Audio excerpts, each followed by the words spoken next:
Hello there, and welcome to Midnight Sleep Science. Tonight, beneath the ground where you rest, there exists an entire world. Not imagined, not invented, real.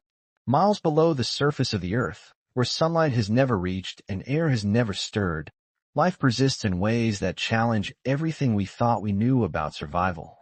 In fractures of solid rock, in water older than civilizations, in temperatures that would boil your skin, microorganisms thrive in numbers almost too vast to comprehend. 70% of all bacteria and archaea on Earth live down there, in a realm scientists call the deep biosphere. This is not a place of stillness or silence. It is a place of slow, patient transformation, where cells may live for thousands of years, where metabolism slows to a whisper, and where the very chemistry of stone becomes the fuel for existence. The biomass of this hidden world outweighs all life in every ocean. It is a frontier more alien than the surface of Mars, yet it lies directly beneath us, woven into the fabric of the planet itself. Tonight we descend, not with imagination, but with science, not with speculation, but with fact. We will explore what truly lives beneath the Earth's crust, and in doing so we may come to see our own world differently. If you enjoy these gentle journeys, feel free to like and subscribe. But for now, let's begin. You stand on solid ground, and you trust it. The pavement beneath your feet, the bedrock under cities, the ocean floor supporting the weight of miles of water, all of this is the crust, the outermost shell of Earth. It is thinner than you might imagine. Under the continents, it averages about 35 kilometers thick, roughly the distance you could drive in half an hour. Under the oceans, it is even thinner, sometimes only 5 to 7 kilometers from the surface of the seafloor to something else entirely. That something else is the mantle. And the boundary between them is not a line you can see or touch.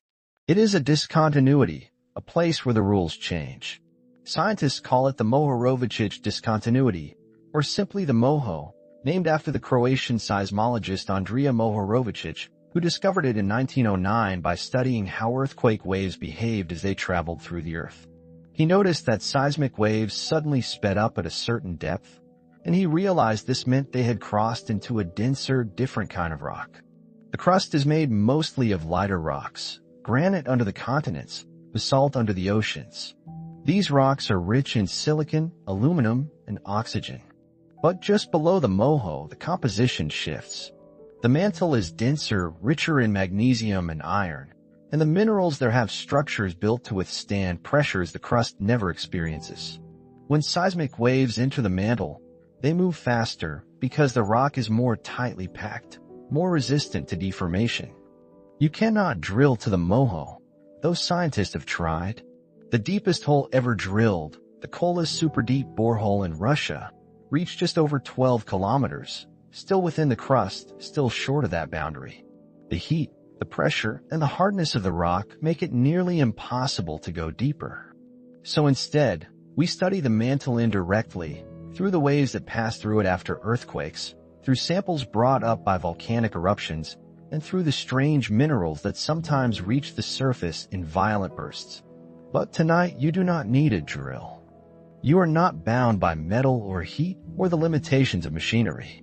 You descend in your mind, past the familiar minerals, past the last pockets of groundwater, past the fossils and the buried stone, until you reach that invisible edge where the crust ends and the mantle begins.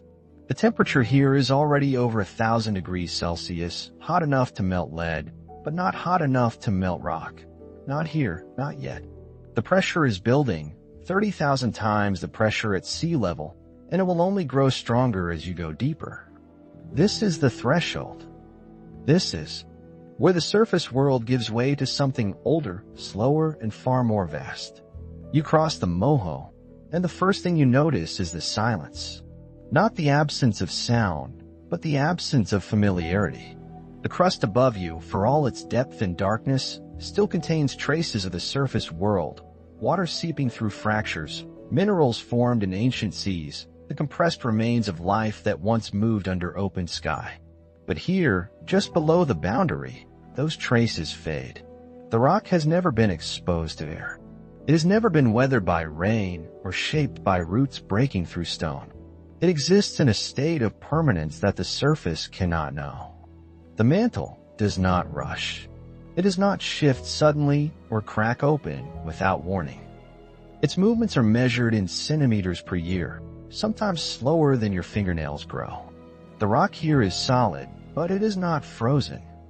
Under enough heat and pressure, over enough time, even solid stone can flow. It deforms so slowly that if you could stand here and watch, you would see nothing. 1,000 years would pass, and the rock would look the same. But over 10 million years, that same rock would have traveled hundreds of kilometers, carried by forces you cannot feel but cannot stop. Seismic waves pass through this layer constantly, triggered by earthquakes thousands of kilometers away. These waves move faster here than they did in the crust, traveling at speeds of around 8 kilometers per second. They bend and reflect at boundaries between different densities, creating echoes that scientists use to map the interior structure of the Earth. Every earthquake is a message, sent through stone, decoded by instruments waiting on the surface. And every message confirms the same truth. Below the crust, the Earth is layered, stratified, organized by pressure into zones of increasing density. The moho is not perfectly smooth. In some places, it dips lower. In others, it rises closer to the surface. Beneath mountain ranges, where the crust has been thickened by the collision of tectonic plates, the boundary can be as deep as 70 kilometers. Beneath the oceans, where new crust is constantly forming at mid-ocean ridges, the moho can be less than 6 kilometers from the seafloor. The boundary shifts depending on the forces acting above it, responding over geologic time to the weight and movement of the crust. And just below this boundary, in the uppermost mantle, the minerals change. The dominant mineral here is olivine, a greenish crystal made of magnesium, iron, silicon, and oxygen. It forms under high pressure and remains stable at depths down to about 400 kilometers. Olivine is dense, hard, and unreactive in this environment. When it is brought to the surface by volcanic activity, it sometimes appears as the gemstone peridot, a bright green fragment of the deep earth carried upward in a violent instant. But most olivine never reaches the surface. It stays here, locked in the mantle, part of the slow conveyor belt that moves rock from the heat of the deep interior toward the cooler edges, then back down again. This is convection driven by temperature differences, and it is the engine that powers everything above, the drifting of continents, the opening of ocean basins, the building of mountains. The mantle does not sleep. It moves slowly, endlessly, carrying heat away from the core and redistributing it across the planet. You are standing at the edge of that system now, where the brittle crust gives way to the ductile mantle, where the surface world ends and the deep machinery begins. The boundary is invisible, marked only by a change in mineral composition and seismic velocity. But it is real. And it is the beginning of a journey that goes much, much deeper. The moho exists because Earth differentiated early in its history, separating into layers based on density. When the planet was young and molten, heavier elements like iron sank toward the center, while lighter materials floated toward the surface. The crust formed as the outermost layer cooled and solidified, but it never stopped interacting with the mantle below. Even now, millions of years later, the boundary between them is not perfectly stable. In places where tectonic plates collide, crustal rock is forced downward into the mantle, where it is heated, compressed, and sometimes melted. In places where plates pull apart, mantle rock rises toward the surface, decompressing and partially melting to form new crust. This exchange has been happening for billions of years.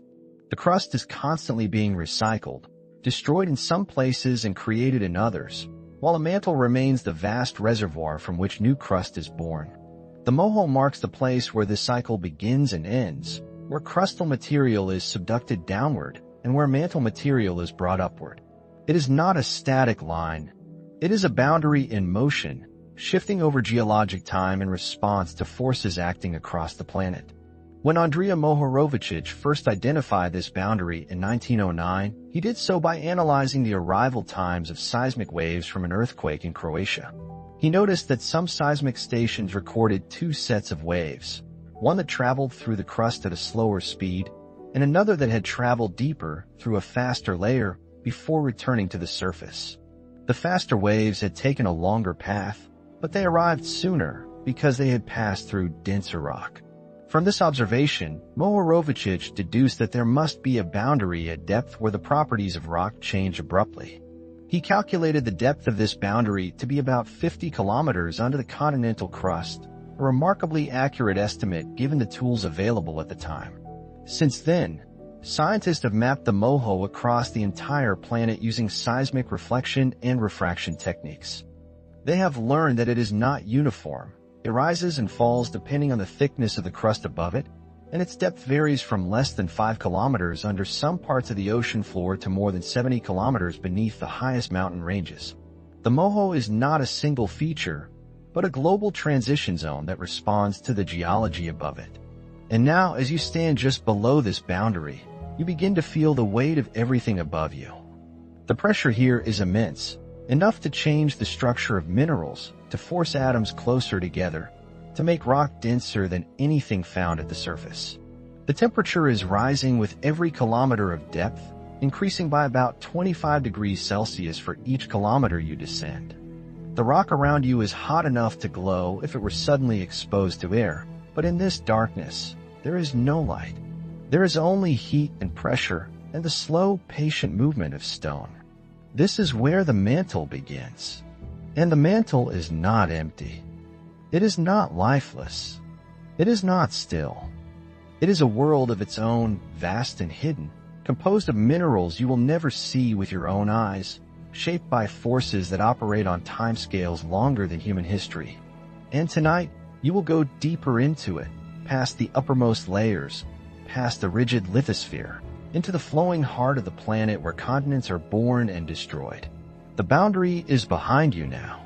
The descent continues. The mantle is not what you might expect. It is not molten, not liquid, not a sea of fire waiting to burst through the crust.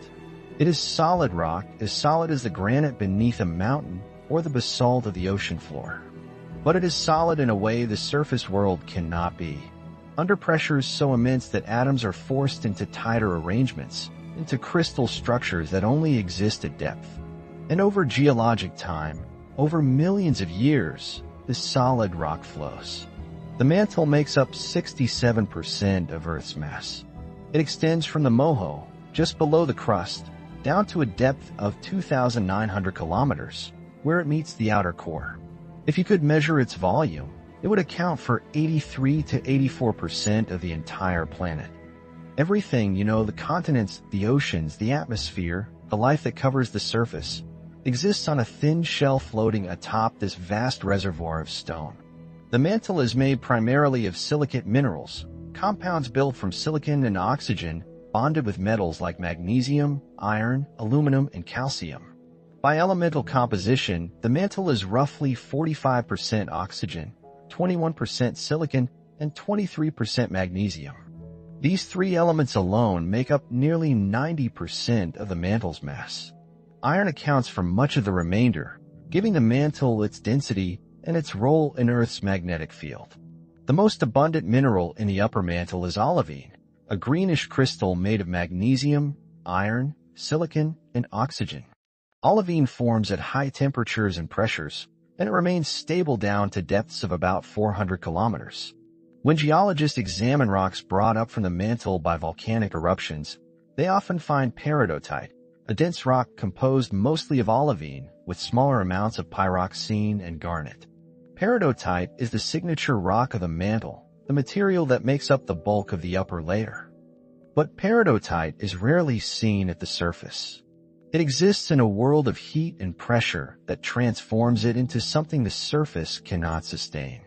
When mantle rock is brought upward rapidly, during volcanic eruptions or tectonic collisions, it sometimes retains its structure long enough to be studied. Scientists have found fragments of mantle rock embedded in lava flows, carried upward in violent bursts from depths of 50 or 100 kilometers. These fragments, called xenoliths, are windows into the deep earth, proof that the mantle is not uniform but varied, layered, and dynamic. The density of the upper mantle ranges from 2.9 to 3.3 grams per cubic centimeter, significantly denser than the crust above it. This density difference is why the crust floats on the mantle, why continents rise higher than ocean basins, why mountains push upward when tectonic plates collide. The mantle supports the weight of the crust, but it also moves beneath it, driven by heat rising from the core and by the cooling of rock near the surface. Temperature in the mantle increases with depth, starting at around 200 degrees Celsius, just below the moho, and rising to approximately 4,000 degrees Celsius at the boundary with the outer core. This temperature gradient drives convection, the slow circulation of rock that carries heat from the interior toward the surface. Hot rock rises, cools, and eventually sinks again, completing a cycle that takes tens of millions of years. This convection is the engine of plate tectonics, the force that moves continents, opens ocean basins, and builds mountain ranges. The mantle does not convect like water boiling in a pot. It moves so slowly that if you could watch it, you would see nothing. The rock is solid, held together by chemical bonds that do not break easily. But at high temperatures, even solid rock can deform, shifting grain by grain, crystal by crystal, over timescales that dwarf human history. This is what geologists call ductile flow, the slow creep of solid material under sustained stress. The upper mantle is not homogeneous. It contains variations in temperature, composition, and mineral structure depending on depth and location. Near the top, just below the moho, olivine is the dominant mineral, making up about 60% of the rock by volume. Pyroxene, another silicate mineral rich in magnesium and iron, accounts for much of the remaining volume. Together, these minerals form the peridotite that defines the upper mantle's character. But as you descend deeper, the pressure increases and minerals begin to change. At around 400 kilometers depth, olivine undergoes a phase transition, transforming into a denser mineral called wadzleyite. The atoms are the same: magnesium, iron, silicon, oxygen, but they are packed more tightly, arranged in a structure that can withstand the pressure. This transformation releases seismic energy, creating a boundary called the 410-kilometer discontinuity, where seismic waves speed up as they pass into denser rock. Deeper still, at around 520 kilometers, wadzleyite transforms again, this time into ringwoodite, an even denser phase of the same chemical composition. And at 660 kilometers, ringwoodite breaks down entirely, restructuring into two new minerals, bridgemanite and ferropericlase. These transformations are driven purely by pressure, by the weight of all the rock above pressing down, forcing atoms into ever more compact arrangements. The chemistry does not change, only the structure. This is the nature of the mantle, a place where pressure dictates form, where the same elements exist in different configurations depending on depth. The minerals you find at 50 kilometers depth cannot exist at 500 kilometers, and the minerals that form at 500 kilometers would be unstable if brought to the surface. Each layer of the mantle is defined not by what it is made of, but by how it is arranged. The mantle is also heterogeneous in another way.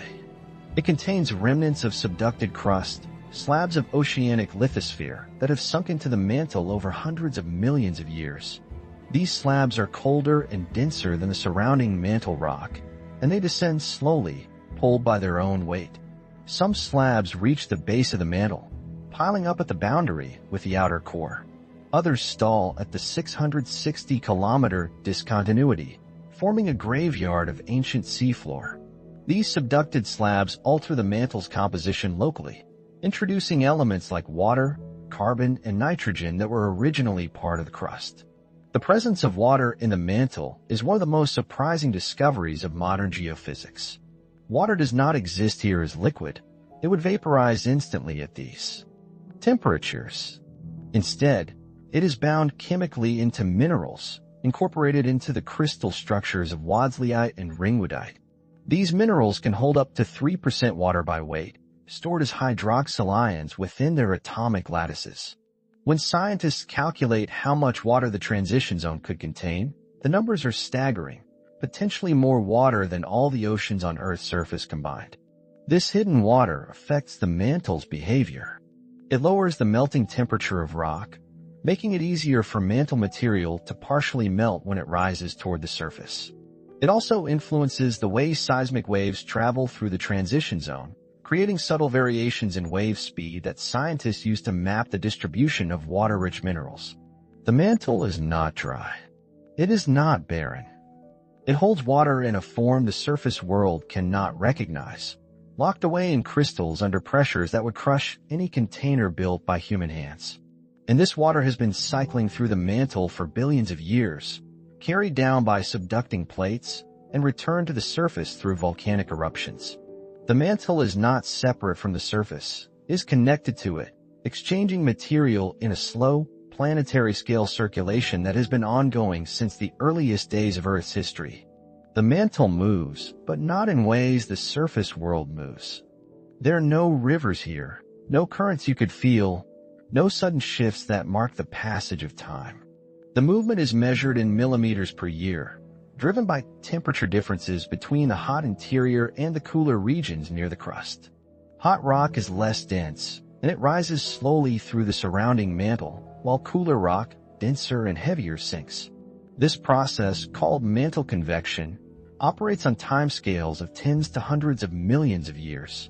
If you could watch a single parcel of mantle rock as it moved through a convection cell, you would see it rise from deep within the mantle, traveling upward over 50 million years, cooling as it approached the base of the lithosphere, then spreading laterally before eventually sinking again, pulled downward by gravity. The cycle would repeat endlessly, driven by the heat escaping from Earth's core and by the decay of radioactive elements within the mantle itself. Uranium, thorium, and potassium in trace amounts release energy as they decay, and this energy contributes to the mantle's internal heat budget. The mantle is not a uniform mass of rock moving in a single, organized pattern. It contains plumes of hot material rising from the core mantle boundary, spreading out beneath the lithosphere like mushroom clouds in slow motion. It contains downwelling currents where cold, subducted slabs pull surrounding rock downward. And it contains regions of relative stillness, where rock remains stable for hundreds of millions of years, insulated from the convective currents by its own rigidity. Scientists study the mantle by analyzing seismic waves generated by earthquakes. These waves travel through the Earth at speeds determined by the density, temperature, and composition of the rock they pass through. By recording the arrival times of seismic waves at thousands of stations around the world, researchers can construct three-dimensional images of the mantle's interior, revealing fast regions where rock is cool and dense, and slow regions where rock is hot and less dense. These images show that the mantle is not uniform, it is layered, it is heterogeneous, and it is constantly changing. Another way scientists study the mantle is by examining rocks that were once part of it. Ophiolites, sections of oceanic crust and upper mantle that have been thrust onto continents during tectonic collisions, provide direct samples of mantle rock. These rocks are rich in olivine and pyroxene, and they show signs of having been deformed at high temperatures and pressures. Xenoliths, fragments of mantle rock brought to the surface by volcanic eruptions, offer glimpses of the mantle at greater depths. Some xenoliths contain minerals that only form at pressures corresponding to depths of 100 kilometers or more, confirming that volcanic magma can rise rapidly from the deep mantle, carrying pieces of the mantle with it. Diamonds, too, are messengers from the deep. They form in the mantle at depths of at least 150 kilometers, where pressures are high enough to stabilize carbon in its crystalline form. Some diamonds contain inclusions, tiny pockets of minerals trapped inside the crystal as it grew. These inclusions include ringwoodite, bridgmanite, and other minerals that only exist at mantle depths. By analyzing these inclusions, scientists have confirmed the presence of water-rich minerals in the transition zone, proving that the deep mantle is not dry but chemically complex. The mantle is made of silicate minerals, arranged by pressure into layers of increasing density. It is heated from below by the core and from within by radioactive decay. It convects slowly, carrying heat toward the surface and driving the motion of tectonic plates above. It holds water, locked in crystal structures, hidden from the surface. And it is solid, unshakably solid, yet flowing over geologic time like honey left in the sun. This is the mantle, a world of stone that moves, a silent engine beneath the crust, patient and immense. And within this world, there are layers. The mantle is not uniform in its behavior. Near the top, just below the crust, the rock is cool enough to be rigid, brittle, even, responding to stress by fracturing rather than flowing. This rigid layer includes the crust and the uppermost portion of the mantle, bound together mechanically into a single shell called the lithosphere. The lithosphere is not defined by its composition. It contains both crustal rock and mantle rock, but by its strength. It is the stiff outer shell of the planet, the part that breaks rather than bends. The thickness of the lithosphere varies. Under the oceans, where the crust is thin and young, the lithosphere may be only 50 to 70 kilometers thick. Under the continents, where the crust is thicker and cooler, the lithosphere can extend to depths of 200 kilometers or more. The boundary between the lithosphere and the layer below is not marked by a change in composition, but by a change in temperature. Below a certain temperature threshold, mantle rock becomes rigid. Above that threshold, it begins to soften, to deform more easily under stress. That softer layer is called the asthenosphere. It lies directly beneath the lithosphere, extending from depths of about 80 to 200 kilometers down to roughly 700 kilometers. The asthenosphere is still part of the upper mantle, made of the same silicate minerals, olivine, pyroxene, garnet, but it behaves differently because it is hotter. At these temperatures, the rock is close to its melting point, and while it remains solid, it can flow over geologic time. The asthenosphere is not liquid, but it is ductile, yielding to sustained pressure, deforming slowly like wax left in the sun. The existence of the asthenosphere was first proposed in the early 20th century to explain how continents could move. Before plate tectonics became widely accepted, the idea that continents drifted across the surface seemed impossible. How could solid rock move through solid rock? The answer lay in the asthenosphere, a layer weak enough to allow the rigid plates above it to slide. The lithosphere does not plow through the mantle. It floats on top of the asthenosphere, supported by the denser rock below, moving horizontally as the asthenosphere flows beneath it. The boundary between the lithosphere and the asthenosphere is called the lithosphere-asthenosphere boundary, or lab. It is detected by seismic waves, which slow down as they pass from the rigid lithosphere into the softer asthenosphere. This slowing occurs because the asthenosphere, being closer to its melting point, absorbs more seismic energy. The waves pass through, but they travel more slowly, and this velocity change allows scientists to map the depth of the lab across the planet. The lab is not a perfectly flat surface. It rises and falls depending on the age and temperature of the lithosphere above it. Under mid-ocean ridges, where new lithosphere is forming and the rock is hot, the lab can be as shallow as 10 kilometers. Under old, cold continental cratons, the ancient, stable cores of continents, the lab can be 200 kilometers deep or more. The lithosphere thickens as it cools, and the boundary between rigid and ductile rock shifts downward over time. The lithosphere is broken into pieces. These pieces are called tectonic plates, and they cover the entire surface of the Earth like a cracked shell. There are 7 or 8 major plates and dozens of smaller ones, each moving independently, driven by forces acting within the mantle below. The plates are not static. They have been moving for billions of years, colliding, separating, sliding past one another in a slow planetary scale dance. The asthenosphere makes this motion possible. Without it, the lithosphere will be locked in place, unable to move. But with the asthenosphere beneath it, the lithosphere can glide, pulled and pushed by forces generated deep within the mantle. The plates move at rates of a few centimeters per year, roughly the speed at which fingernails grow. Over millions of years, these small movements add up. Continents drift thousands of kilometers. Ocean basins open and close. Mountain ranges rise and erode away. The lithosphere moves as a coherent unit.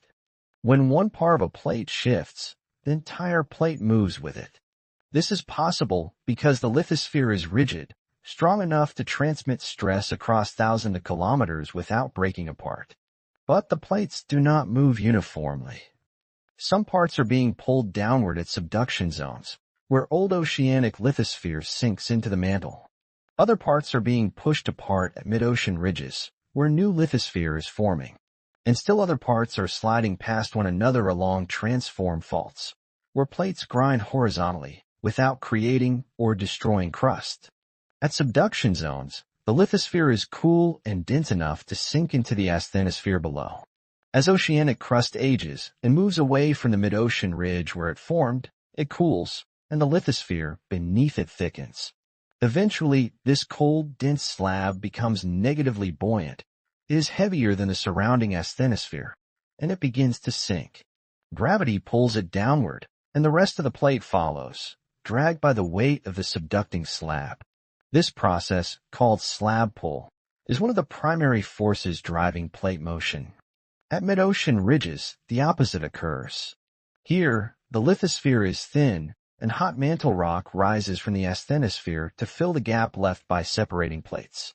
As this rock rises, the pressure decreases, and it begins to melt partially, forming magma that solidifies to create new oceanic crust.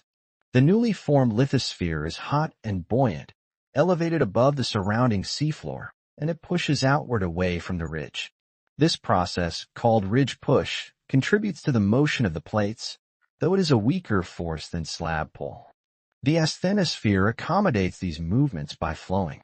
When a subducting slab sinks, asthenosphere rock flows around it, filling the space it leaves behind. When plates separate at a ridge, asthenosphere rock rises to replace what has moved away. The asthenosphere does not resist these movements. It yields to them, deforming over timescales of thousands to millions of years. This is why the lithosphere can move, because the layer beneath it is weak enough to flow, but strong enough to support the weight of the plates above. The asthenosphere is not molten, but it contains small amounts of partial melt, tiny pockets of liquid rock distributed throughout the solid matrix. These melt pockets form where temperatures are high enough and where volatiles like water or carbon dioxide lower the melting point of the rock. The presence of even 1 or 2% melt significantly reduces the strength of the asthenosphere, making it easier for the rock to deform. Seismic waves slow down in regions where partial melt is present, and this slowing helps scientists identify the asthenosphere's boundaries. The relationship between the lithosphere and the asthenosphere is not static. The lithosphere is constantly forming at mid-ocean ridges and being destroyed at subduction zones. As it ages, it cools and thickens, and the boundary with the asthenosphere deepens. Old oceanic lithosphere, more than 100 million years old, can be over 100 kilometers thick, with the lab far below the base of the crust. Young lithosphere, freshly formed at a ridge, may have a lab only a few kilometers below the moho. Continental lithosphere behaves differently. It is less dense than oceanic lithosphere because continental crust is rich in lighter minerals like quartz and feldspar. This buoyancy prevents continental lithosphere from subducting easily. When two continents collide, they crumple and thicken rather than sinking into the mantle. The Himalayas, for example, formed when the Indian plate collided with the Eurasian plate, and neither could subduct. Instead, the crust doubled in thickness, and the lithosphere beneath it was compressed and deformed. The mountains continue to rise today, pushed upward by the ongoing collision, supported by the thickened lithosphere below. The lithosphere is the shell you live on, the rigid layer that holds continents and ocean basins. The asthenosphere is the layer that allows that shell to move, to drift, to reshape itself over geologic time. Together, they form the mechanical system that drives plate tectonics, the process that has shaped Earth's surface for billions of years. The discovery of the asthenosphere came from studying how seismic waves behaved at different depths.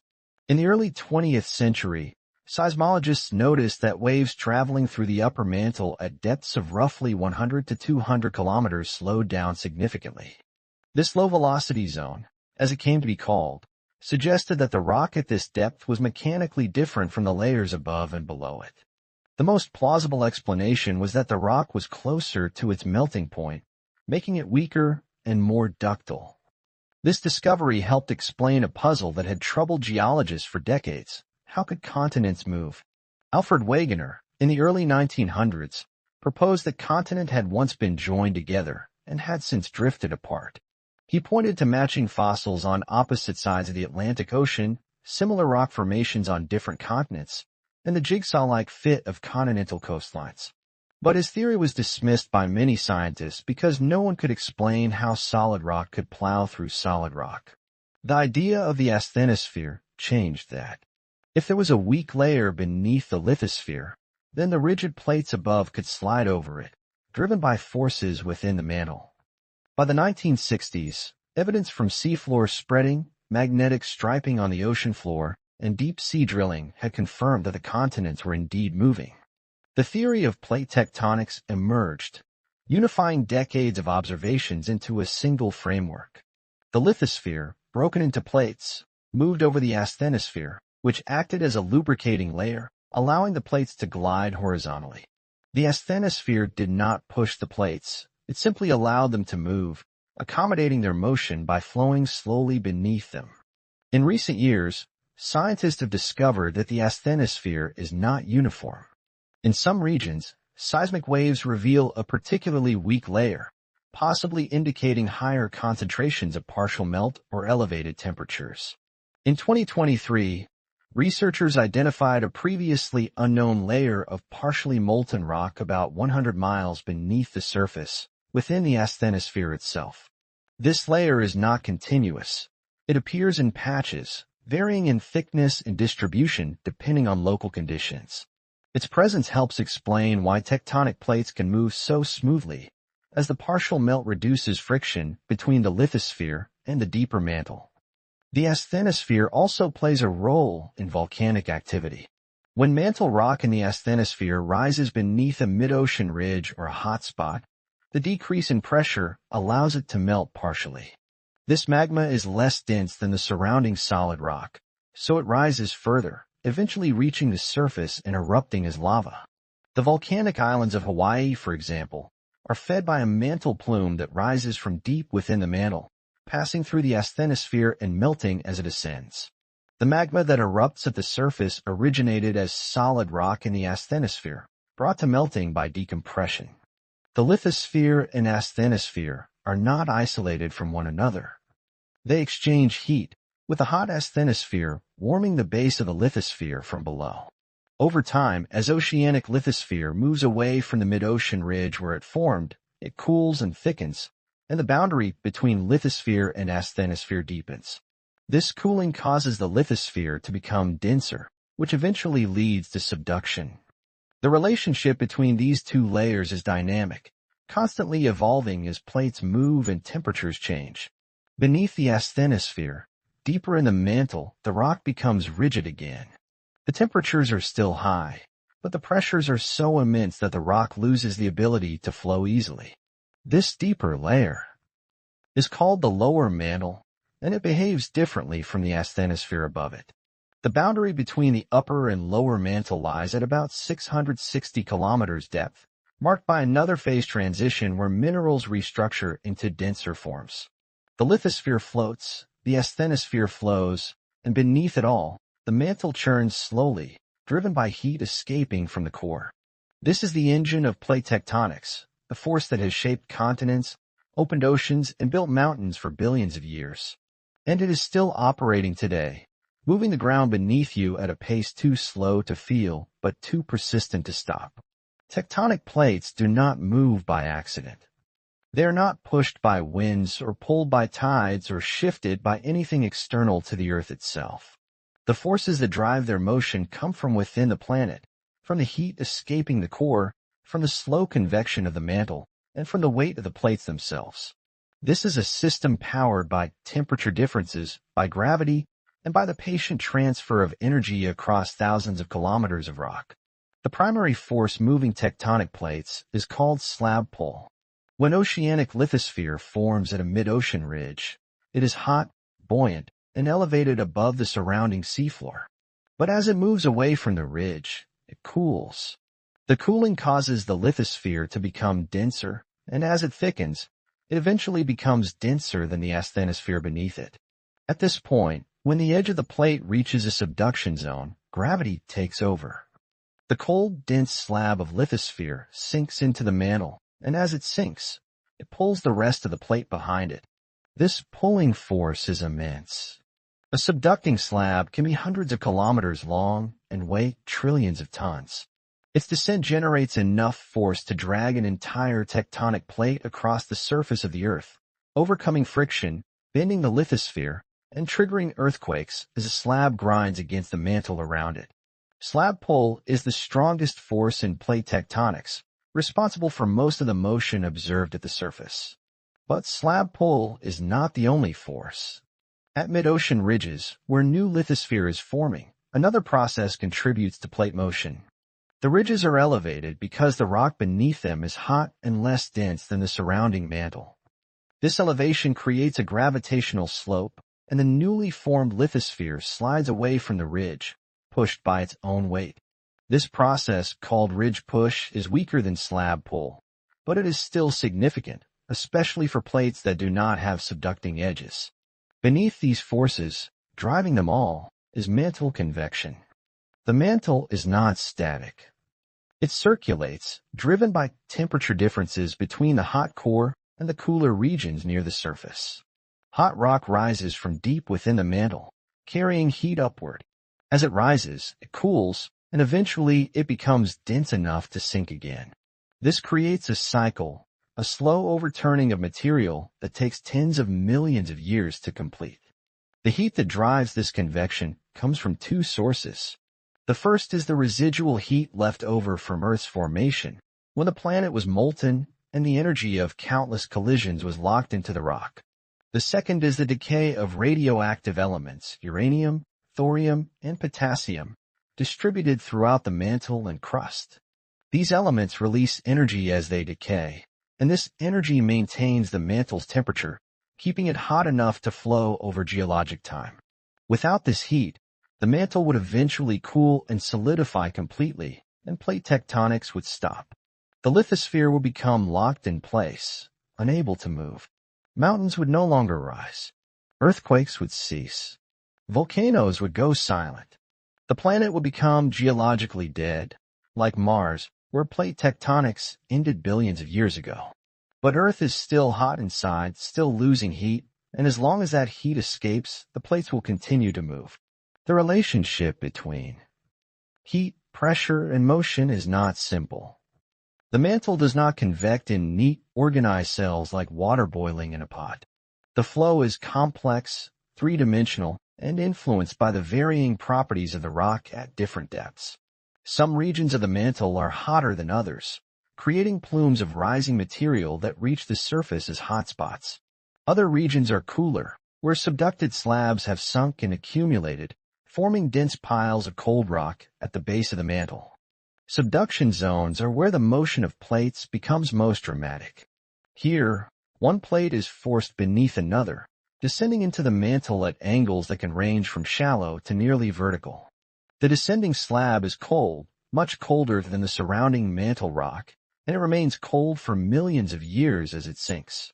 Seismic waves travel faster through these cold slabs, allowing scientists to track them as they descend through the mantle. Some slabs have been imaged sinking all the way to the core mantle boundary, more than 2,800 kilometers below the surface. As the slab sinks, it deforms the rock around it. The mantle is solid, but it yields slowly to the pressure exerted by the descending slab. The slab's motion induces flow in the surrounding mantle, dragging material downward with it. This process generates stress within the slab itself, and when that stress exceeds the strength of the rock, the slab fractures, producing deep earthquakes. These earthquakes occur at depths where the pressure should prevent rock from breaking, but the cold, brittle nature of the subducting slab allows it to remain rigid enough to fracture. The deepest earthquakes occur at around 670 kilometers depth, near the boundary between the upper and lower mantle. Below this depth, the pressure is too great for brittle failure to occur, even in cold slabs. The slab may continue to sink, but it does so without producing earthquakes. The transition at 660 kilometers is also a mineralogical boundary, where ringwoodite transforms into bridgemanite and ferropericlase. Some slabs appear to stall at this boundary, bending and accumulating in the transition zone before eventually penetrating into the lower mantle. At mid-ocean ridges, the opposite process occurs. Here, two plates are moving apart, and the gap between them is filled by mantle rock rising from below. As this rock rises, the pressure decreases, and the decrease in pressure lowers the melting point of the rock. Even though the temperature may not change significantly, the rock begins to melt partially. This process, called decompression melting, produces magma that rises to the surface and solidifies to form new oceanic crust. The magma at mid-ocean ridges is basaltic, rich in iron and magnesium, with a relatively low silica content. It erupts quietly, flowing out onto the seafloor and cooling rapidly in contact with seawater. The newly formed crust is thin, only about 7 kilometers thick, and it is hot. Over time, as it moves away from the ridge, it cools and thickens, and the lithosphere beneath it grows. By the time the oceanic lithosphere is 100 million years old, it can be over 100 kilometers thick. This creation of new lithosphere at ridges and destruction of old lithosphere at subduction zones is the mechanism by which Earth recycles its surface. The oceanic crust is constantly being renewed, with the oldest oceanic crust on Earth being only about 200 million years old. Continental crust, by contrast, can be billions of years old because it is too buoyant to subduct. When continental and oceanic plates collide, it is always the oceanic plate that goes down. The rate at which plates move varies. The fastest-moving plates, such as the Pacific Plate, can move at speeds of 10 centimeters per year. The slowest-moving plates may move only 1 or 2 centimeters per year. These rates seem small, but over geologic time, they add up. 10 centimeters per year equals 1 kilometer every 10,000 years, and 1,000 kilometers every 10 million years. The Atlantic Ocean, which is widening at a rate of about 2 to 3 centimeters per year, has grown from nothing to its current width of over 5,000 kilometers in the past 180 million years. The motion of plates is driven by the heat escaping from Earth's interior, but it is also regulated by the resistance the plates encounter as they move.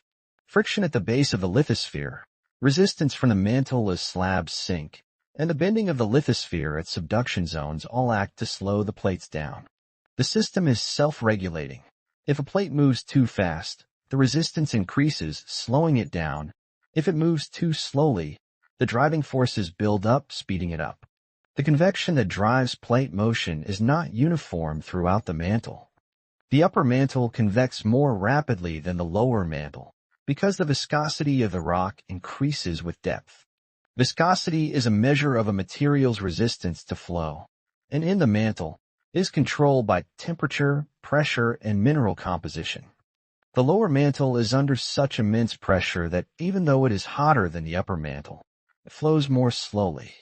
Some scientists believe the mantle convects in 2 layers, with the upper and lower mantle circulating independently. Others believe the convection is whole mantle, with material rising from the core mantle boundary all the way to the surface.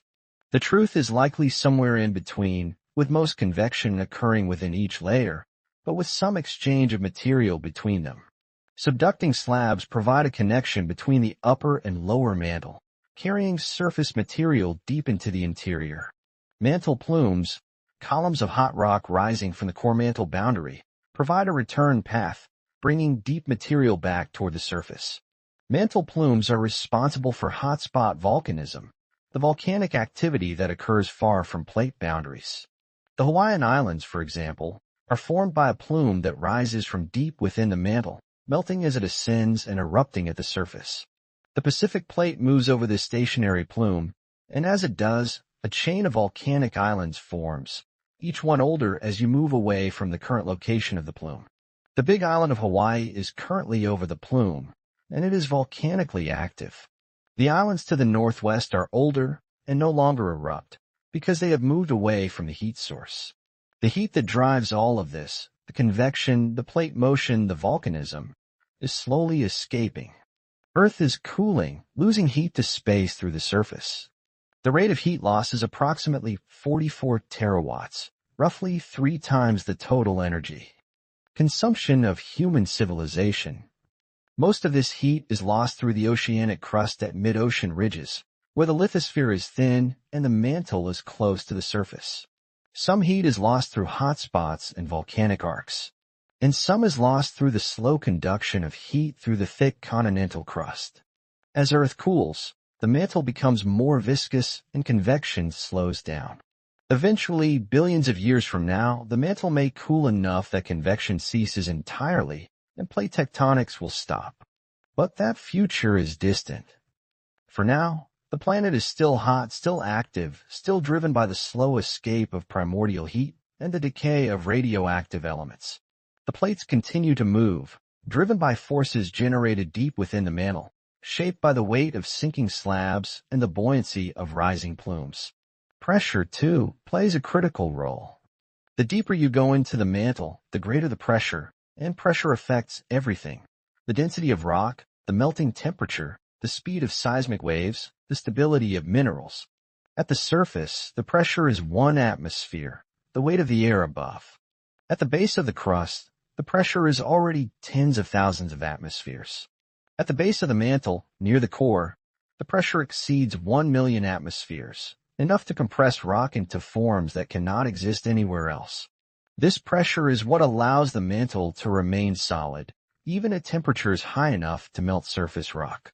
The melting point of rock increases with pressure, so even though the lower mantle is at temperatures exceeding 3,000 degrees Celsius, it remains solid because the pressure is so immense. Only in specific regions where temperatures are exceptionally high or where volatiles lower the melting point does the mantle melt partially. Heat, pressure, and motion, these are the forces that govern the deep Earth. They operate on timescales far longer than human lifetimes, but they are relentless, patient, and ongoing. The ground beneath you is not still. It is moving, driven by processes that began billions of years ago and will continue for billions more. And deep below, in the transition zone, something remarkable waits. Between the upper mantle and the lower mantle lies a boundary zone, a region where pressure forces minerals to restructure, where rock becomes denser without changing its chemistry, and where the rules governing the mantle shift. This region, called the transition zone, extends from about 410 kilometers depth to 660 kilometers depth. It is not a thin line but a layer, a zone of transformation where olivine, the dominant mineral of the upper mantle, can no longer maintain its crystal structure under the mounting pressure. At 410 kilometers depth, the pressure reaches approximately 13 gigapascals, 130,000 times the atmospheric pressure at sea level. At this pressure, olivine undergoes a phase transition, rearranging its atoms into a denser configuration called wadsleyite. The chemical composition remains the same: magnesium, iron, silicon, and oxygen, but the structure changes. The atoms pack more tightly, occupying less volume, and the density increases by about 8%. This transformation is abrupt enough to affect seismic waves. When earthquake waves traveling through the mantle reach the 410-kilometer boundary, they speed up suddenly as they pass from olivine into the denser wadsleyite. This change in velocity creates a discontinuity, a sharp boundary that seismologists can detect from the surface. The 410-kilometer discontinuity is one of the most clearly defined boundaries within Earth's interior, visible in seismic data from around the world. Deeper still, at around 520 kilometers, wadsleyite transforms again, this time into ringwoodite, an even denser phase. The pressure at this depth exceeds 18 gigapascals, and the atoms rearrange once more, packing even more efficiently. Ringwoodite is about 2% denser than wadsleyite, and it remains stable down to the base of the transition zone. The transformation is less abrupt than at 410 kilometers, producing a more gradual change in seismic velocity, but it is still detectable. At 660 kilometers depth, the pressure reaches 24 gigapascals, and ringwoodite can no longer hold its structure. Here, at the base of the transition zone, the mineral breaks apart, transforming into two separate phases, bridgemanite and ferropericlase. Bridgemanite, a magnesium silicate, becomes the most abundant mineral in the lower mantle. Ferropericlase, an iron magnesium oxide, makes up most of the remainder. Together, these minerals are denser than ringwoodite by about 10%, and they mark the beginning of a new regime, a deeper layer where the mantle behaves differently. The 660-kilometer discontinuity is as sharp as the 410-kilometer boundary, creating a clear seismic signature. Earthquake waves accelerate again as they cross into the lower mantle, and this acceleration is detected by seismometers worldwide. The transition zone, bracketed by these two discontinuities, is a distinct layer within the mantle, characterized by its unique mineral assemblages and by the phase transitions that define its boundaries. The transition zone is not just a passive layer where minerals transform under pressure. It plays an active role in the dynamics of the mantle, influencing how material circulates between the upper and lower mantle. Some scientists believe the 660-kilometer discontinuity acts as a partial barrier to mantle convection, impeding the flow of material between the two layers. Subducting slabs descending from the surface sometimes stall at this boundary, bending horizontally and accumulating in the transition zone before eventually penetrating into the lower mantle. Seismic imaging has revealed these stalled slabs, cold masses of lithosphere lying flat at the base of the transition zone, hundreds of kilometers long and tens of kilometers thick. They appear as high-velocity anomalies in seismic tomography, colder and denser than the surrounding mantle.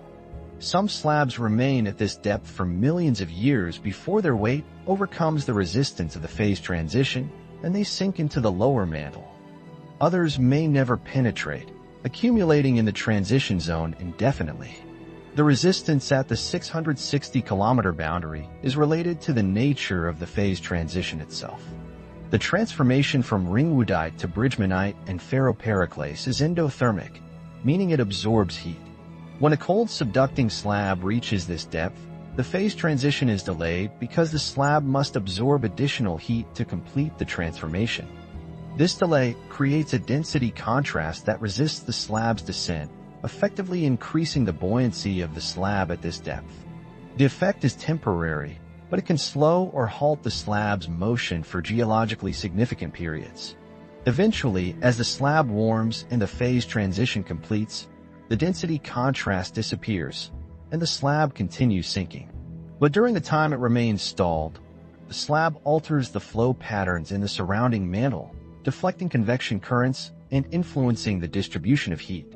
Not all slabs stall at the 660-kilometer boundary. Some penetrate directly into the lower mantle, especially if they are old, cold, and heavy enough that their negative buoyancy overcomes the resistance of the phase transition. Seismic tomography shows slabs sinking all the way to the core mantle boundary, more than 2,800 kilometers below the surface, carrying surface material into the deepest parts of the Earth. The behavior of slabs at the transition zone depends on their temperature, age, and the rate at which they are subducting. The transition zone also influences upwelling currents, though in different ways. Hot mantle plumes rising from the deep mantle experience the opposite effect when they reach the 660-kilometer boundary. For rising material, the phase transition from bridgmanite and ferropericlase to ringwoodite is exothermic, releasing heat. This release of heat makes the plume less dense, increasing its buoyancy and helping it rise through the transition zone. The 660-kilometer boundary may therefore act as a filter, impeding cold downwelling material while facilitating hot upwelling material. The transition zone is not uniform in thickness. Where the mantle is hotter, the phase transitions occur at slightly different depths, shifting the boundaries of the transition zone. Where the mantle is colder, as beneath subducting slabs, the transition zone can be thicker. These variations in thickness provide clues about the temperature distribution within the mantle, allowing scientists to map thermal anomalies that would otherwise be invisible. The minerals in the transition zone, wodsleyite and ringwoodite, have properties not found in olivine. They are denser as required by the higher pressures, but they are also capable of incorporating water into their crystal structures. Water, in this context, does not mean liquid water, which cannot exist at these temperatures and pressures. Instead, it means hydroxyl ions, hydrogen and oxygen bonded within the mineral lattice. Wodsleyite can hold up to 3% water by weight, and ringwoodite can hold similar amounts. These percentages may seem small, but given the vast volume of the transition zone, they translate to enormous quantities of water, potentially more than all the water in Earth's oceans. This discovery has profound implications. It means the mantle is not dry, as once believed, but contains vast reserves of water locked away in minerals. This water affects the physical properties of the mantle, lowering the melting temperature of rock and influencing the viscosity of the transition zone. It also means that water cycles through the mantle on geologic timescales, carried down by subducting slabs and returned to the surface through volcanic eruptions. Evidence for water in the transition zone comes from several sources. Laboratory experiments have shown that wadsleyite and ringwoodite can incorporate significant amounts of water under the pressures and temperatures of the transition zone. Seismic studies have detected regions within the transition zone where wave velocities are lower than expected, consistent with the presence of water-rich minerals. And most compellingly, diamonds brought up from the deep mantle have been found to contain inclusions of ringwoodite with measurable water content. These diamonds are remarkable messengers from the deep. They form at depths of at least 150 kilometers, where pressures are high enough to stabilize carbon in its crystalline form.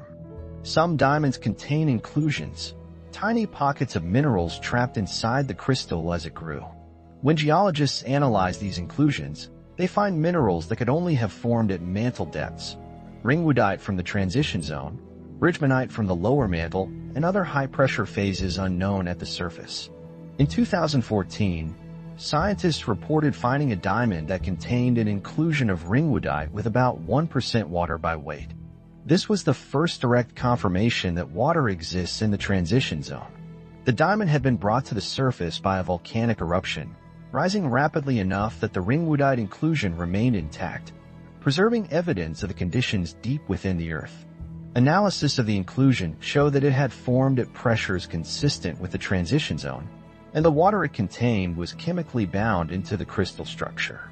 The presence of water in the transition zone has implications for understanding Earth's water cycle. Water is carried into the mantle by subducting oceanic plates, which contain water-rich minerals in the crust and in the hydrated upper layer of the lithosphere.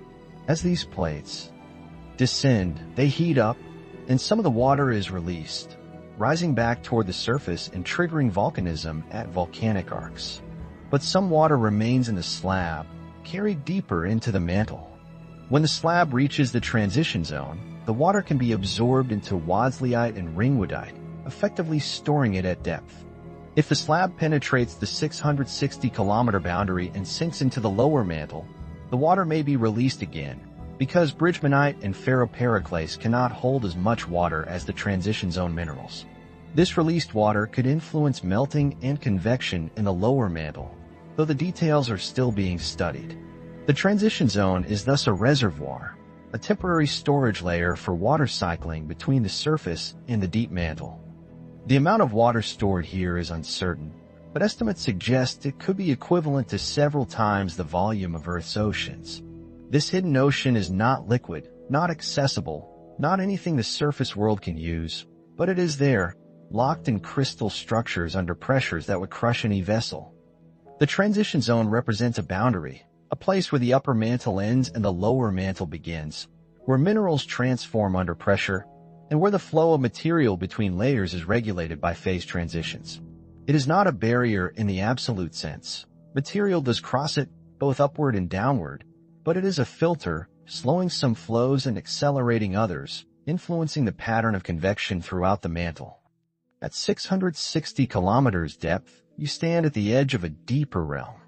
Above you is the upper mantle with its olivine and pyroxene, its rigid lithosphere and flowing asthenosphere. Below you is the lower mantle, a vast domain of bridgemanite and ferropericlase, stretching down nearly 2,200 kilometers to the core. The transition zone is the threshold between these two worlds, a layer defined by transformation and by the water it holds in silence. And that water, bound in minerals you will never see, stored in a place you can never reach, is the subject of the next descent. Water exists beneath the crust, but not in the form the surface knows. There are no underground rivers at 400 kilometers depth, No lakes hidden in caverns, no reservoirs you could tap or drink from. The temperatures at this depth exceed 1,400 degrees Celsius, hot enough to vaporize any liquid water instantly. The pressures reach 18 gigapascals, nearly 200,000 times atmospheric pressure at sea level. Under these conditions, water cannot exist as a liquid. Yet it is there, stored in a form the surface world cannot recognize. The minerals of the transition zone, wadsleyite and ringwoodite, have crystal structures capable of incorporating water into their atomic lattices. This is not liquid water trapped in pores or cracks, but hydrogen and oxygen bonded chemically within the mineral itself. The water exists as hydroxyl ions, OH groups, replacing some of the oxygen atoms in the crystal structure. The mineral remains solid, its appearance unchanged, but within its atomic framework, water is present.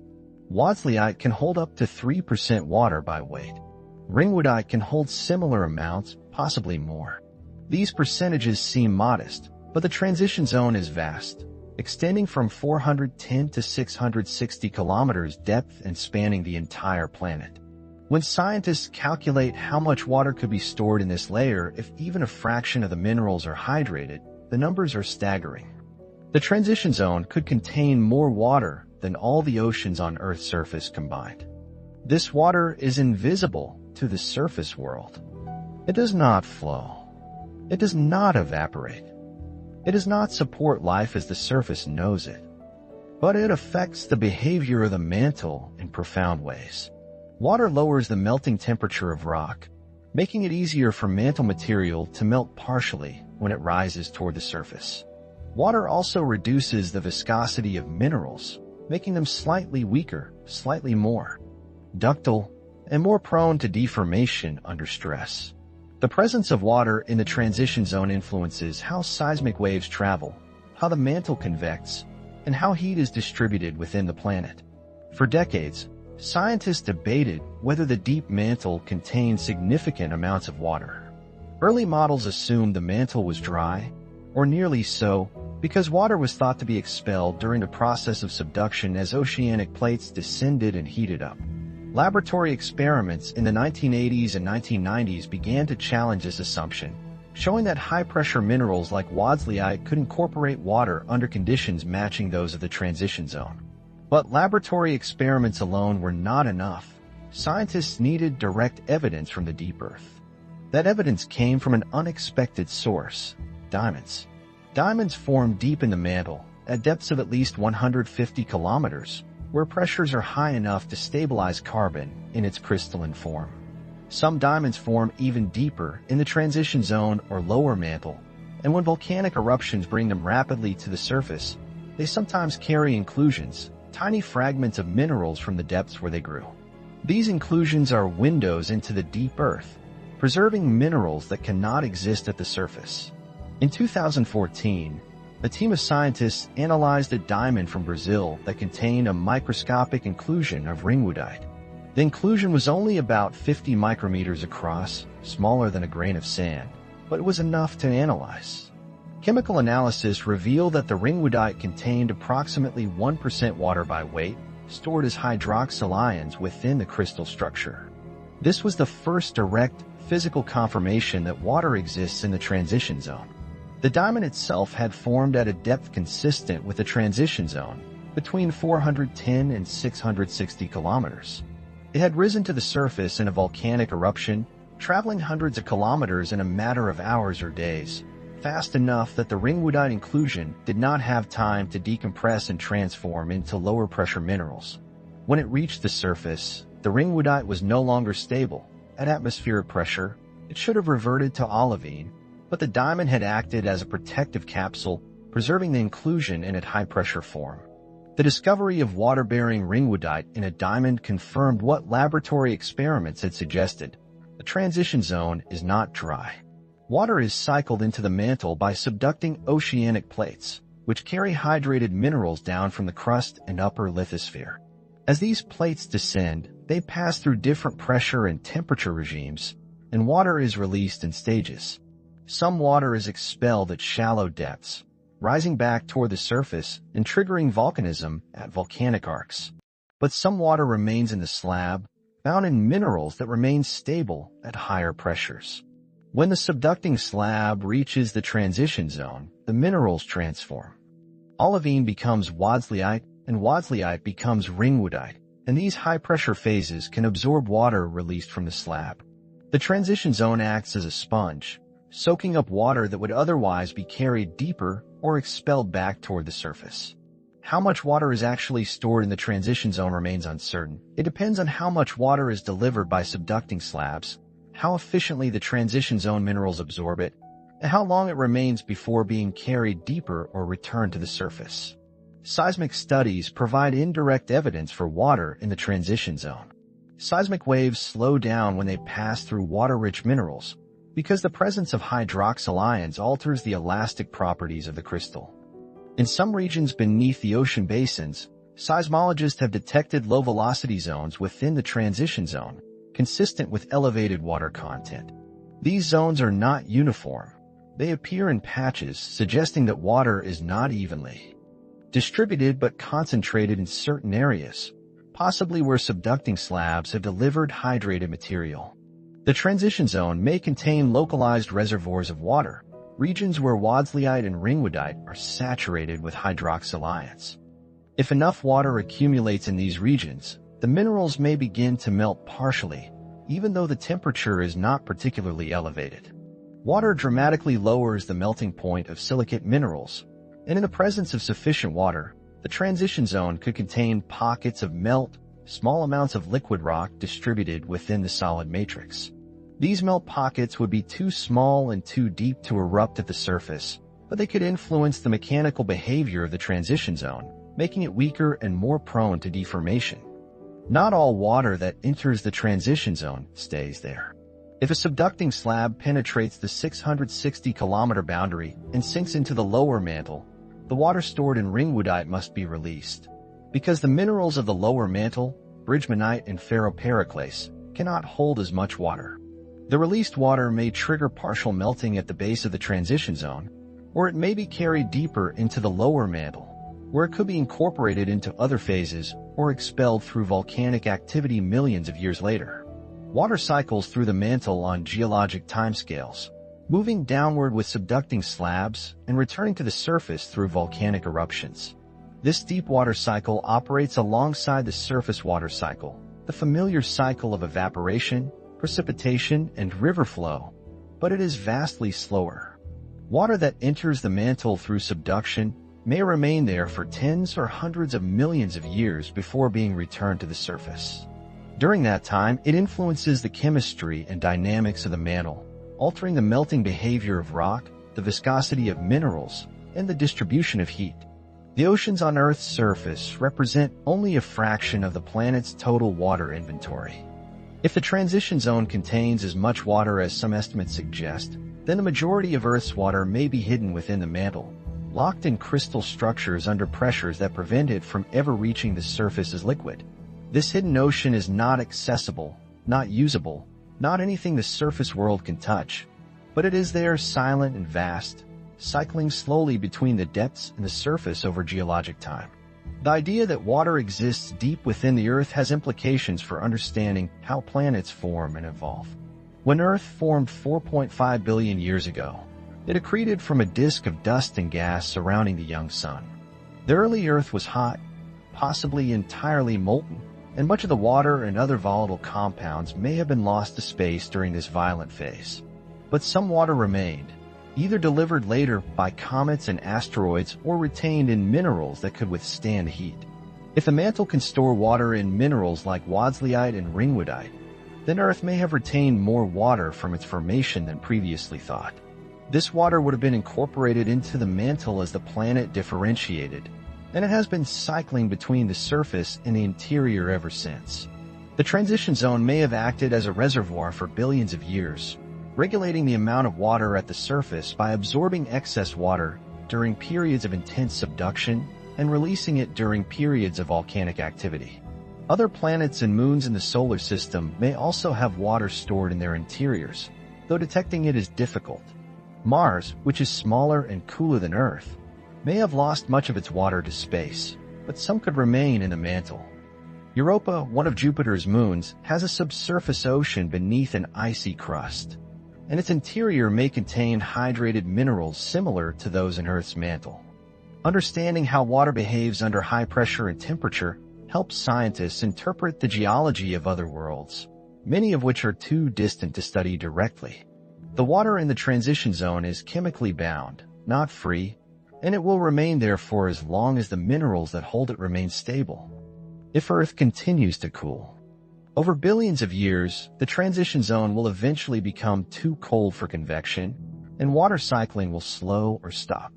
If subduction ceases, no new water will be delivered to the mantle, and the transition zone will gradually release its stored water through volcanic activity until it becomes depleted. But these processes operate on timescales of billions of years, far longer than the existence of human civilization. For now, the transition zone holds its water in silence. It does not advertise its presence. It does not flow or evaporate or support ecosystems. It simply exists, a vast reservoir hidden at depths no human will ever reach, influencing the behavior of the planet in ways the surface world rarely considers. The water locked in ringwoodite and wadsleyite is not alive, but it is part of a living planet, part of a system that has been operating for billions of years and will continue for billions more. Diamonds carry messages from this hidden world. They rise rapidly from the depths, preserving fragments of minerals that should not exist at the surface. Each inclusion is a snapshot of conditions deep within the Earth, a piece of evidence that the mantle is more complex, more dynamic, and more hydrated than early scientists imagined. The transition zone is not a dry, static layer. It is a reservoir, a filter, a storage zone for water cycling between the surface and the deep interior. Water does not only exist where you can see it. It is not limited to oceans, rivers, lakes, and clouds. It extends downward, into the crust, into the mantle, into the transition zone, where it is held in minerals under pressures that would crush any vessel.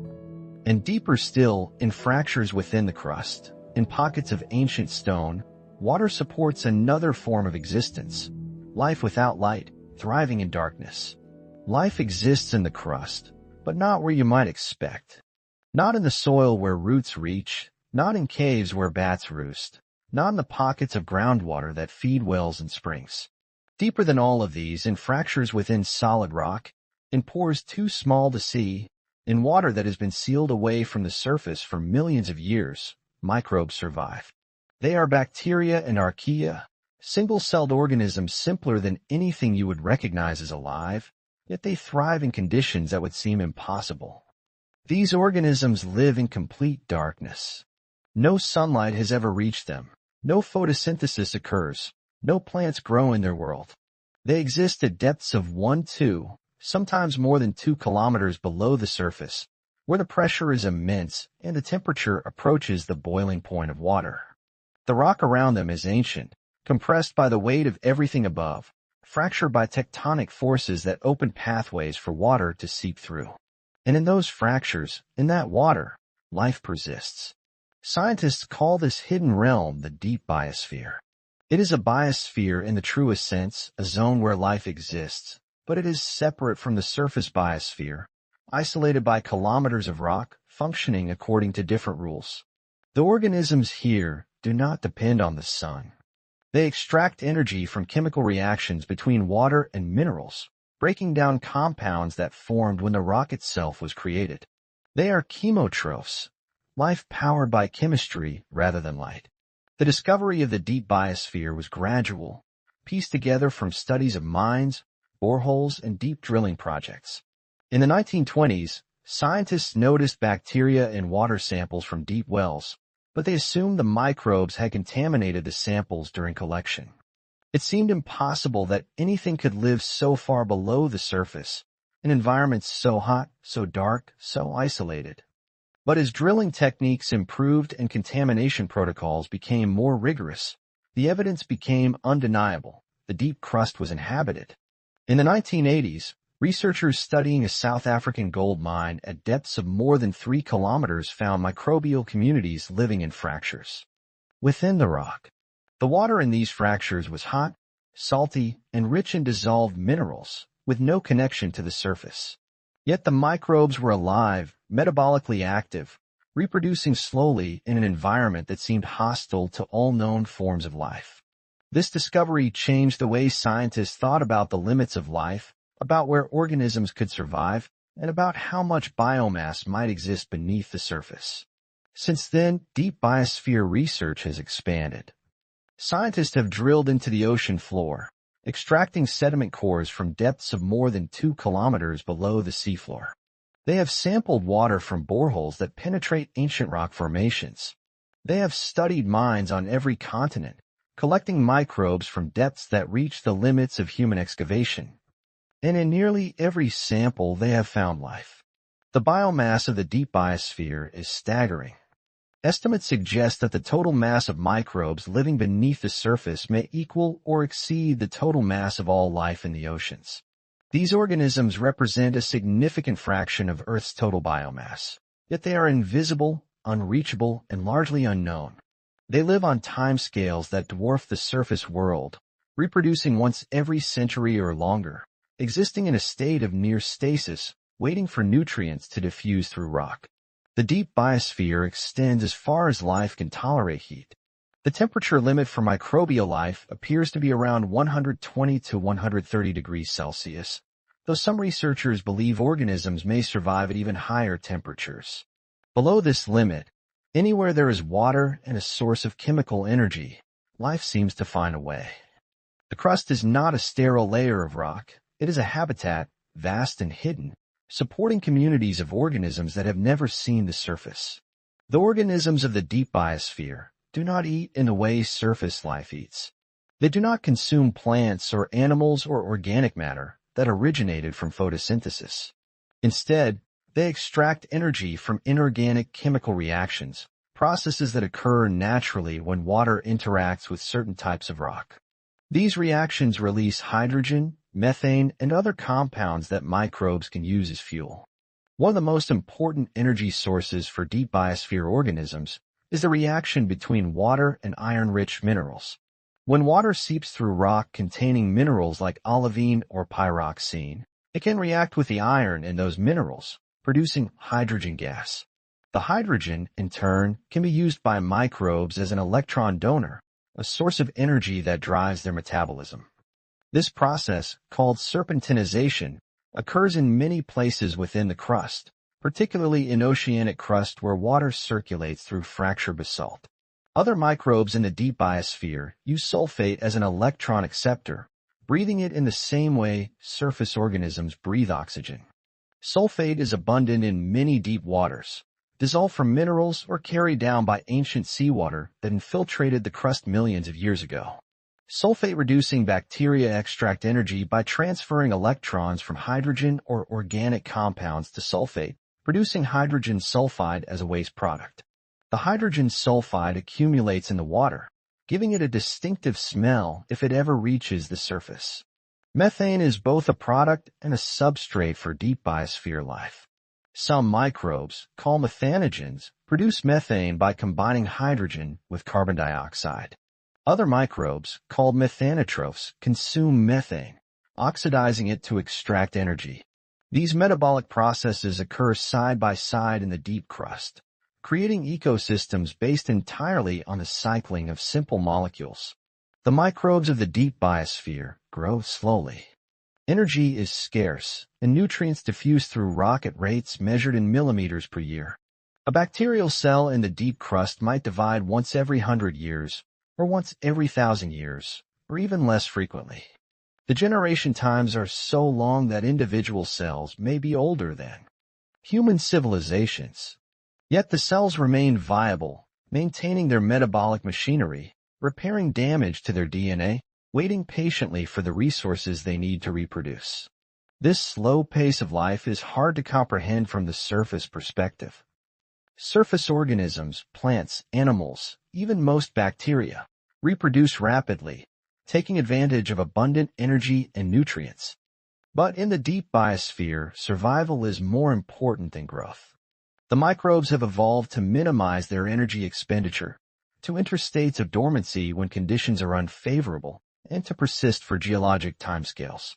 The water that supports deep biosphere life is ancient. Some of it has been isolated from the surface for millions of years, trapped in pores and fractures when the rock formed or when tectonic activity sealed it away. This water is chemically distinct from surface water. It is more saline, richer in dissolved minerals, and often contains gases like methane and hydrogen that are rare at the surface. The microbes living in this water are adapted to its chemistry, dependent on the specific mix of elements and compounds it provides.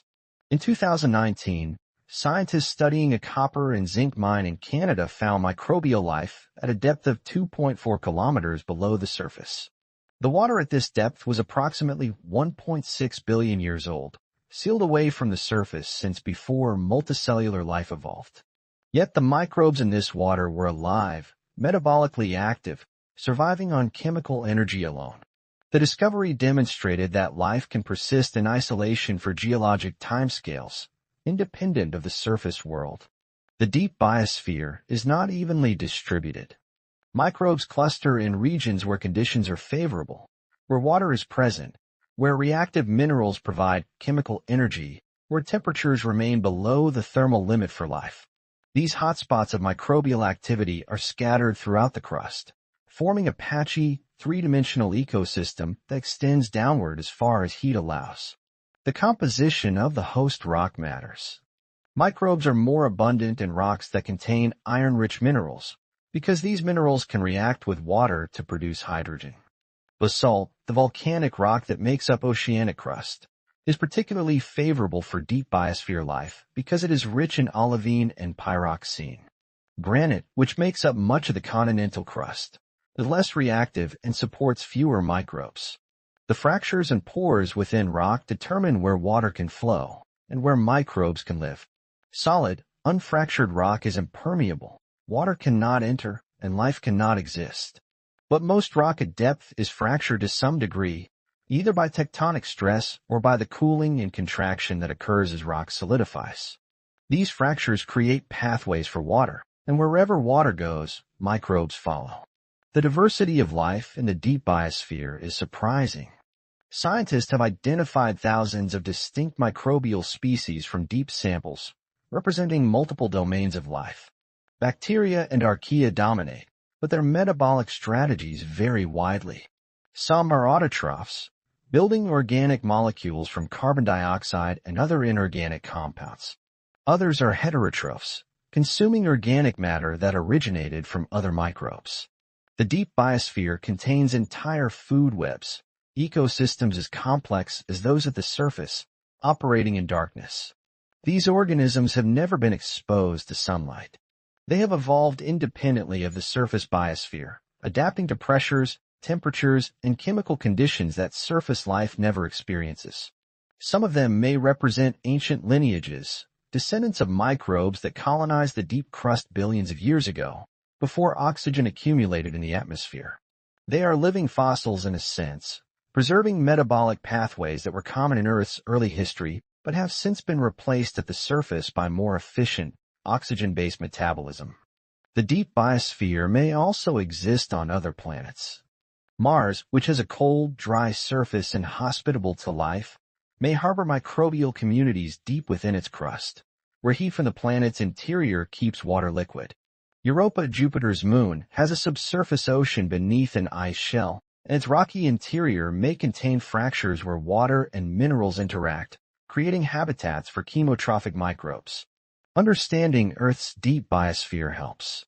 Scientists predict where to look for life elsewhere in the solar system. The deep biosphere is vast, hidden, and poorly understood. It represents a significant fraction of Earth's total biomass, yet it was unknown until recently. The microbes living there operate on timescales that defy human intuition, surviving in isolation, extracting energy from reactions that occur in darkness, reproducing so slowly that entire generations span millennia. They are alive, and they are everywhere beneath you, scattered through the crust and fractures and pores you will never see. This life does not depend on the sun. It does not breathe oxygen. It does not grow rapidly or move or interact with the surface world in any measurable way. But it exists, patient and enduring, fueled by the chemistry of rock and ancient water. And that water, sealed away for millions of years, carries its own story. The water trapped in fractures deep within the crust is not new. It did not seep down from the surface yesterday, or last year, or even within the span of human history. Some of this water has been sealed away from the surface for millions of years, isolated in pockets of rock that have not exchanged material with the atmosphere since before the first animals walked on land. This is water from another age, chemically distinct from anything at the surface, preserved in darkness under pressures that prevent it from rising. In 2016, scientists studying a copper and zinc mine in Ontario, Canada, collected water samples from a depth of 2.4 kilometers below the surface. Analysis of the dissolved gases and isotopes in the water revealed its age, approximately 1.6 billion years old. The water had been trapped in the rock since the Precambrian era, when Earth's atmosphere contained almost no oxygen, and the continents were arranged in configurations unrecognizable today. For more than a billion years, this water had remained isolated, sealed in fractures, untouched by the surface world.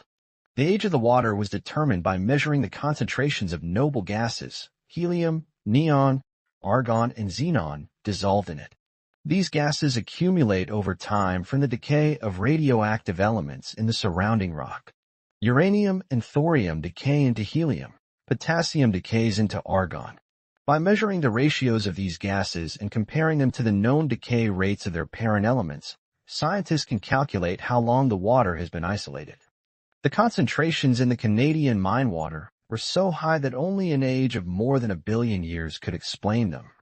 This ancient water is not pure. It is rich in dissolved minerals, saturated with salts leached from the surrounding rock over geologic time. The salinity is often higher than seawater, sometimes several times higher, making the water dense and chemically reactive. Sulfate is abundant, dissolved from gypsum and other sulfate minerals in the rock. Methane and hydrogen are present, produced by chemical reactions between water and iron-bearing minerals. The water is a chemical soup, shaped by billions of years of interaction with stone. And in this soup, life exists. Microbes have been found in water samples from the deepest, oldest pockets yet studied. They are bacteria and archaea, single-celled organisms that do not require sunlight, do not breathe oxygen, and do not depend on any connection to the surface biosphere. They extract energy from the chemicals dissolved in the water, using metabolic pathways that predate the evolution of photosynthesis. One of the most common metabolisms in these ancient waters is sulfate reduction.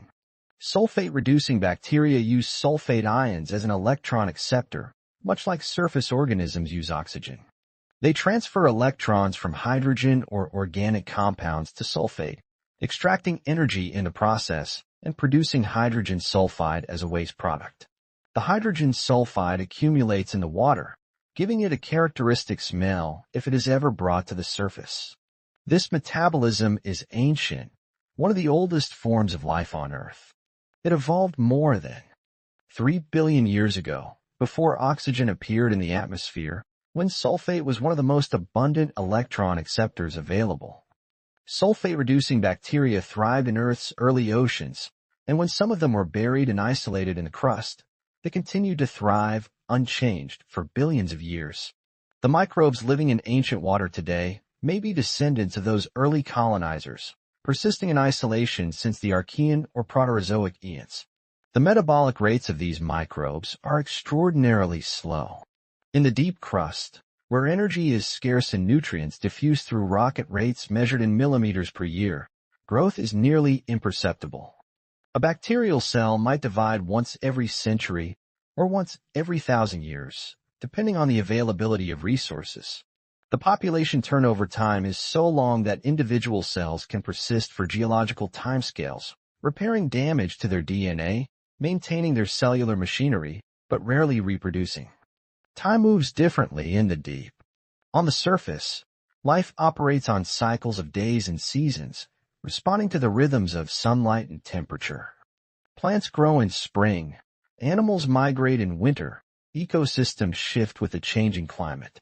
But in the deep crust, there are no days, no seasons, no external rhythms to mark the passage of time. The temperature is constant, determined by the geothermal gradient and the depth below the surface. The pressure is constant, set by the weight of the rock above. The chemistry changes only on timescales of millions of years, as minerals dissolve and new compounds form. For the microbes living in ancient water, a human lifetime is less than a heartbeat. 1,000 years might pass without a single cell division. 1,000,000 years is the time it takes for nutrients to diffuse through a meter of rock. These organisms exist in a state of near stasis, their metabolism slowed to the bare minimum required for survival. They are not dormant. They are alive, repairing cellular damage, synthesizing proteins, maintaining their membranes, but they are not growing. The energy available to these microbes is minimal. The chemical reactions they rely on, the oxidation of hydrogen, the reduction of sulfate, the fermentation of organic compounds, yield only tiny amounts of energy compared to the oxygen-based metabolism of surface life. A sulfate-reducing bacterium in the deep crust might extract enough energy to divide once in 100 years, while a surface bacterium using oxygen can divide every 20 minutes. The difference is a factor of millions, a gulf in metabolic efficiency that separates the deep biosphere from the surface world. Yet this slow metabolism is an adaptation, not a limitation. The microbes of the deep biosphere have evolved to minimize their energy expenditure to survive on the smallest possible energy budget. They have streamlined their genomes, eliminating genes that are not essential for survival in their environment. They have reduced the size of their cells, shrinking to the minimum volume required to contain their genetic material and metabolic machinery. They have entered a metabolic state somewhere between active growth and dormancy, where they persist indefinitely, waiting for conditions that may never improve. The ancient water itself provides clues about the history of the crust. The isotopic composition of the water reveals its origin, whether it was originally seawater that infiltrated the rock, or meteoric water that fell as rain millions of years ago, or water released from minerals during metamorphism. The concentrations of dissolved elements reveal the types of rocks the water has interacted with over time. The presence of certain gases, like methane or hydrogen, indicates that chemical reactions are still occurring, producing substrates that microbes can use. Some ancient waters are more hospitable to life than others. Water that contains high concentrations of hydrogen and sulfate can support large microbial populations because these compounds provide abundant energy when combined metabolically. Water that is depleted in nutrients or that contains toxic concentrations of salts may support fewer microbes, or none at all. The distribution of life in the deep crust is patchy, concentrated in regions where conditions are favorable, absent in regions where chemical or physical constraints make survival impossible. Temperature is one of the strongest constraints. Most microbes cannot survive above 120 degrees Celsius, even under the high pressures of the deep crust. Laboratory experiments have successfully cultured hyperthermophiles, microorganisms that thrive at extreme temperatures, at temperatures up to 122 degrees Celsius under pressures of 20 to 40 megapascals. Theoretical estimates suggest life might persist up to 150 degrees Celsius under ideal conditions, but no organisms have been found thriving above 122 degrees in natural environments. In the deep crust, the temperature increases with depth at a rate determined by the geothermal gradient, typically about 25 degrees Celsius per kilometer. At a depth of 5 kilometers, the temperature can exceed 125 degrees Celsius, approaching or exceeding the thermal limit for life. This creates a natural boundary, a depth below which life cannot exist, no matter how abundant the chemical energy or how favorable the other conditions. The deep biosphere extends as far as heat allows, and no farther. In 2020, scientists studying sediments in the Nankai Trough, a subduction zone off the coast of Japan, drilled to depths where temperatures reached 120 degrees Celsius. They found microbial life throughout the core samples, even at the highest temperatures. Below about 600 meters depth, corresponding to temperatures around 70 degrees Celsius, bacterial vegetative cells decrease significantly, but deeper still, At depths exceeding 1,000 meters and temperatures approaching 120 degrees Celsius, vegetative cells were present again. These deep, hot sediments hosted hyperthermophilic archaea, organisms capable of metabolizing acetate and producing methane at temperatures that would kill most known life forms. The discovery demonstrated that the deep biosphere is not simply a zone of declining life with depth. It is more complex, with zones of higher and lower cell density depending on temperature, nutrient availability, and the presence of energy sources. The sterile zone observed at intermediate depths may result from a combination of factors: temperatures too high for mesophilic and thermophilic organisms but insufficient energy to support hyperthermophiles, or perhaps the flow of hot fluids that sterilize certain depth intervals. The microbes living in ancient water represent some of the most resilient life forms on Earth. They survive in conditions that would kill surface organisms within seconds: crushing pressure, scalding heat, complete darkness, and chemical environments that would be toxic to most known life. Yet they persist, extracting energy from reactions that yield only the smallest amounts of usable power, reproducing so slowly that entire generations span millennia, existing in a state that challenges this definition of active life. These organisms may be among the oldest living things on Earth. Not in the sense of individual cells that have survived for billions of years. Cellular damage and repair cycles make such longevity impossible, but as lineages, as populations that have existed continuously since the Archean Eon, isolated from the surface world, evolving independently in the deep. They are living connections to Earth's ancient past, preserving metabolic strategies that dominated the planet before oxygen transformed the atmosphere. The ancient water that supports them is a time capsule, chemically unchanged for billions of years, preserved in fractures sealed by tectonic forces or by the slow precipitation of minerals that clog pathways and prevent exchange with younger water. When scientists sample this water, they are sampling a moment from Earth's deep history, bringing to the surface a fragment of the Precambrian world. The deep biosphere challenges assumptions about where life can exist and how it can persist. It demonstrates that life does not require sunlight, does not require oxygen, does not require connection to the surface world. It shows that metabolism can be slowed to rates that seem incompatible with life, and that organisms can survive in isolation for timescales longer than the evolution of complex life on Earth. And the water that sustains this life, ancient beyond comprehension, sealed in stone for eons, moves through the crust so slowly that a single molecule might travel only meters in a million years. Time, in the deep, is measured differently. And the organisms that live there, breathing sulfates in darkness, dividing once in centuries, have adapted to that timescale in ways the surface world cannot imagine. Beneath them, in the rock itself, microbes cluster where conditions allow. The deep biosphere is not uniform. Microbes do not spread evenly through the crust, coating every surface, filling every pore. Instead, they cluster, forming hotspots of activity in specific locations where conditions align, where the right minerals meet the right water chemistry, where fractures allow flow, where energy sources accumulate.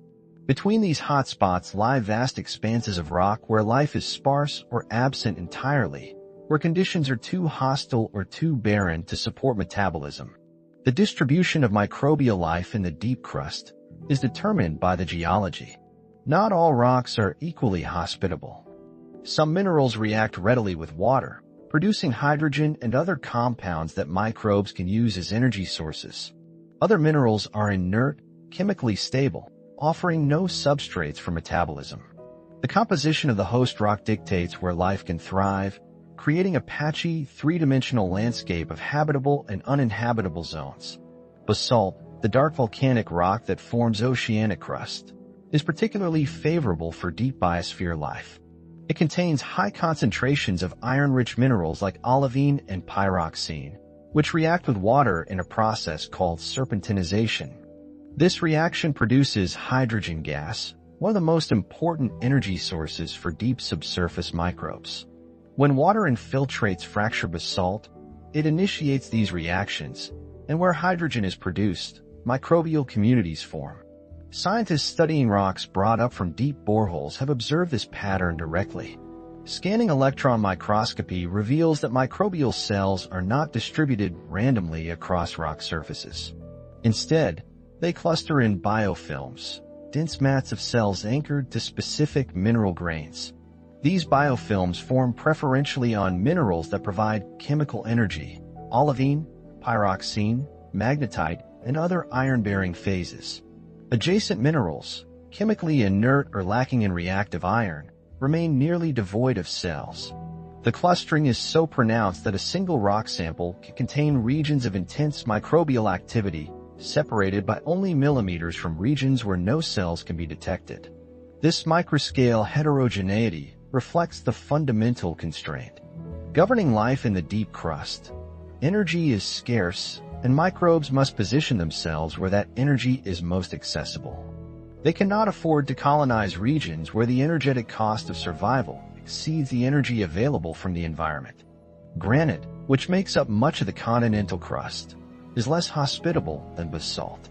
Granite is composed primarily of quartz, feldspar, and mica, minerals that are chemically stable and react slowly with water. While some microbial life exists in fractured granite, the populations are typically smaller and the metabolic rate slower than in basaltic rocks.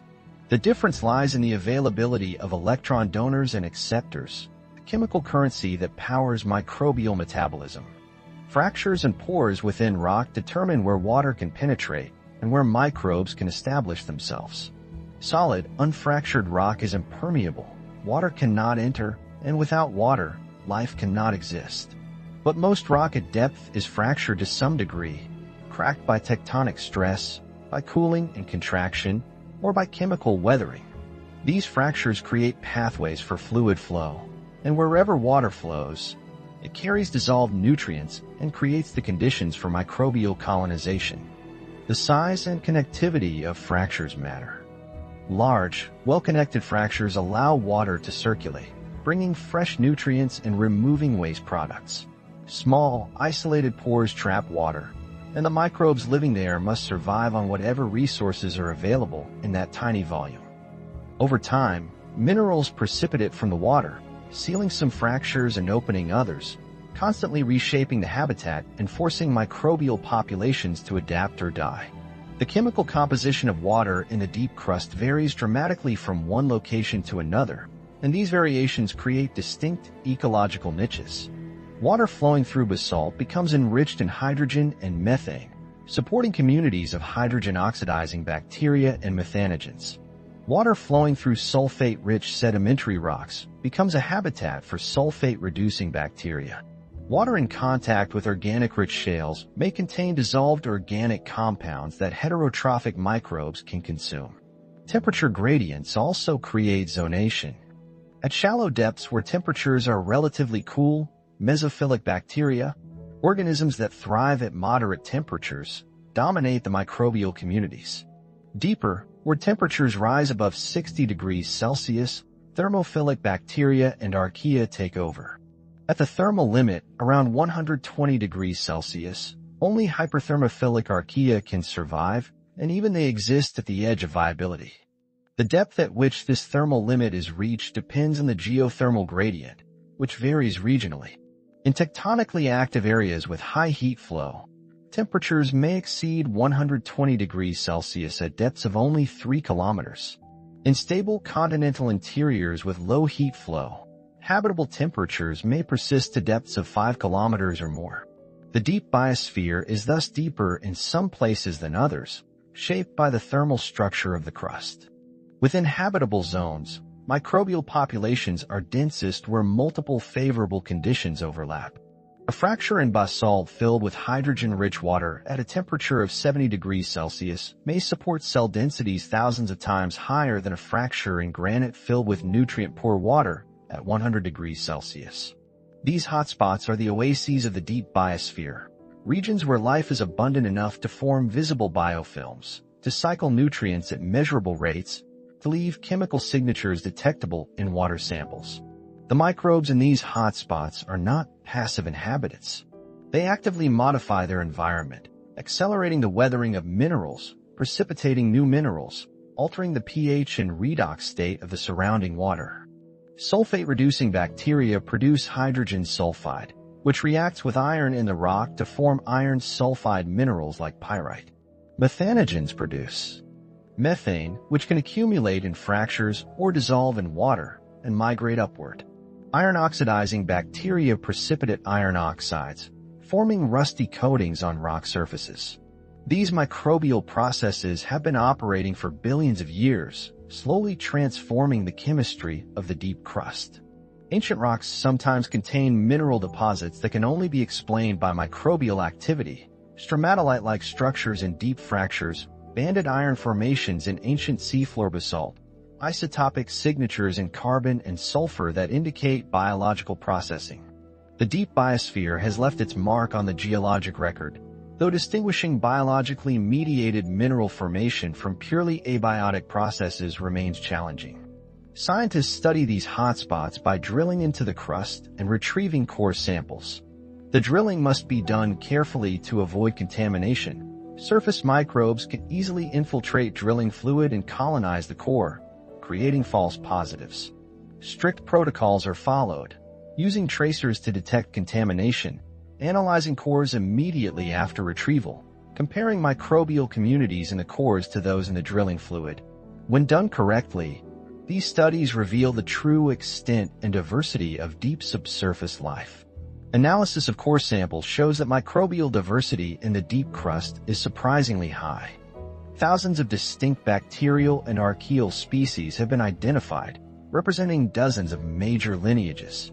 Many of these organisms are unknown from surface environments, representing novel branches of the tree of life that evolved in isolation beneath the surface.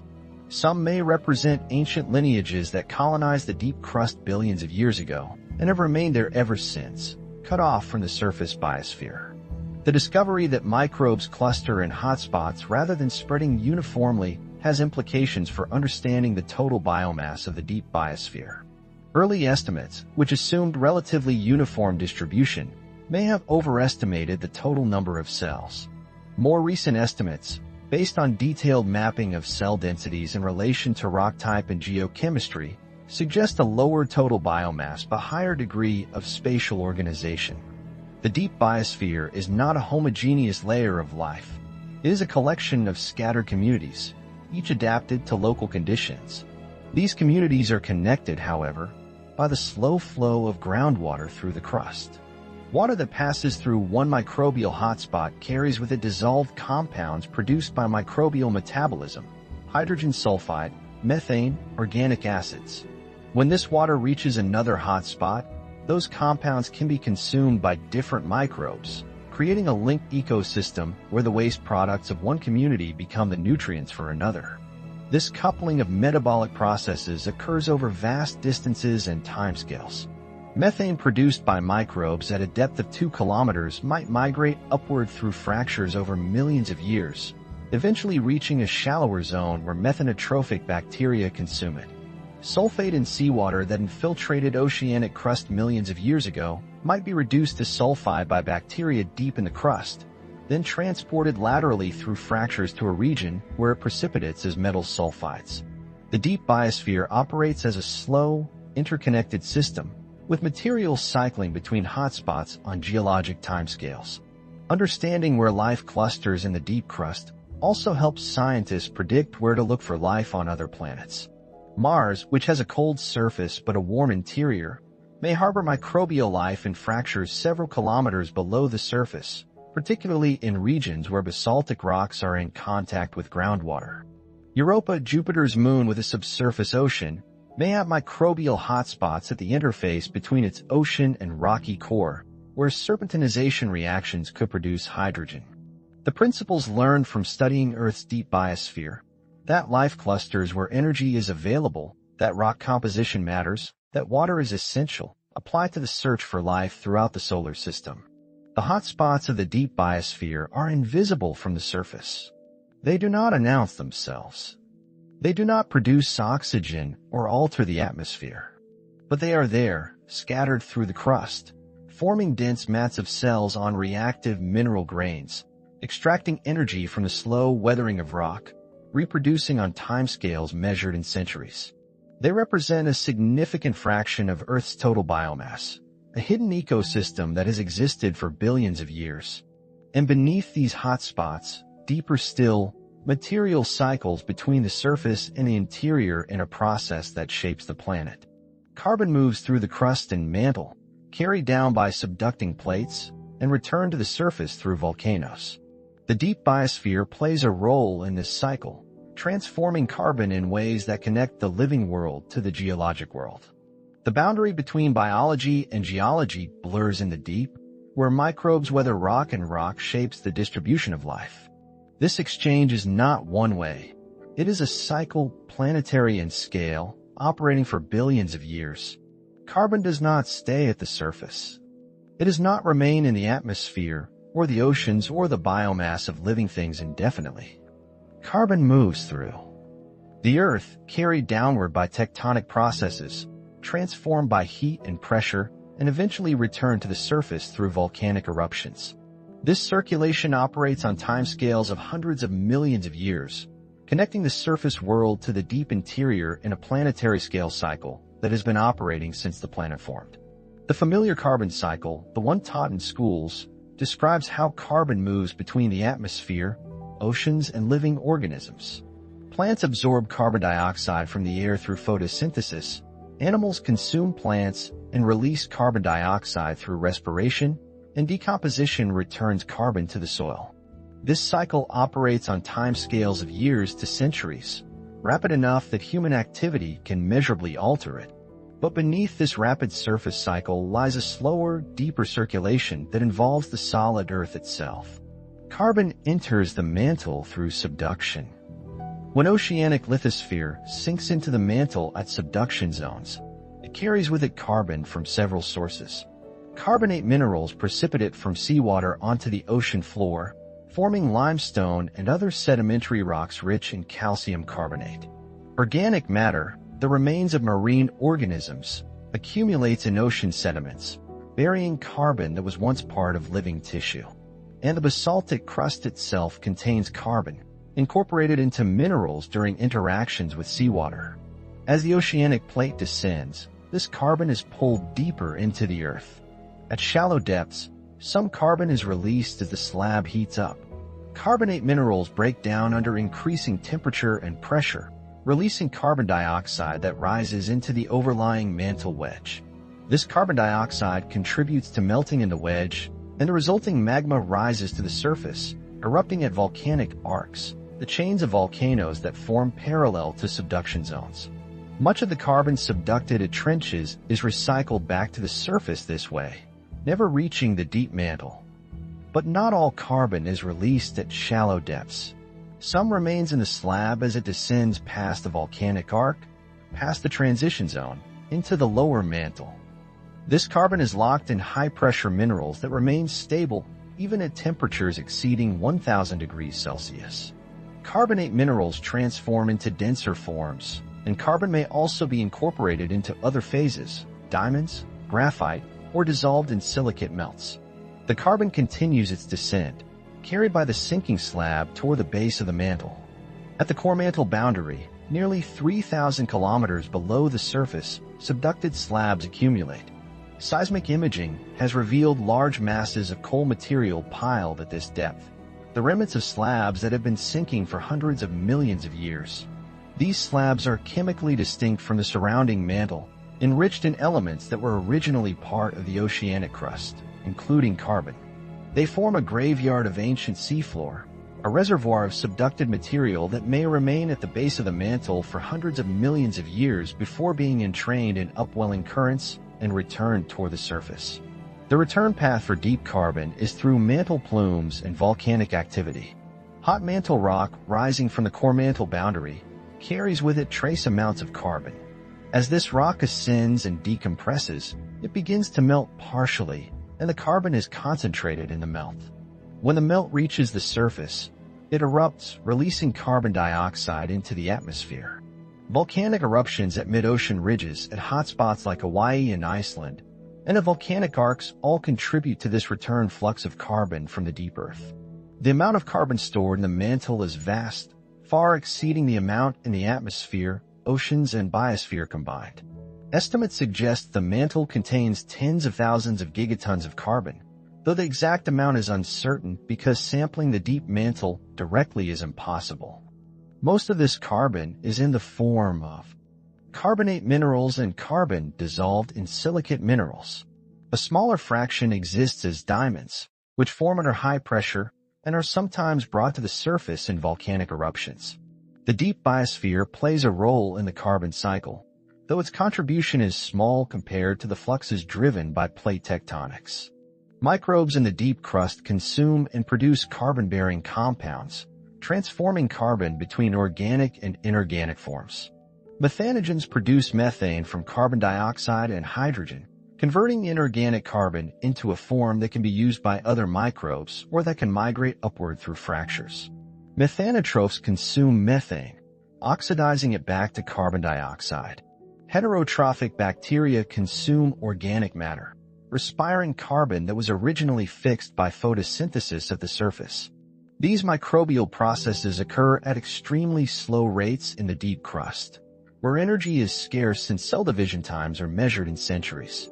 But over geologic time, the cumulative effect of microbial metabolism can be significant.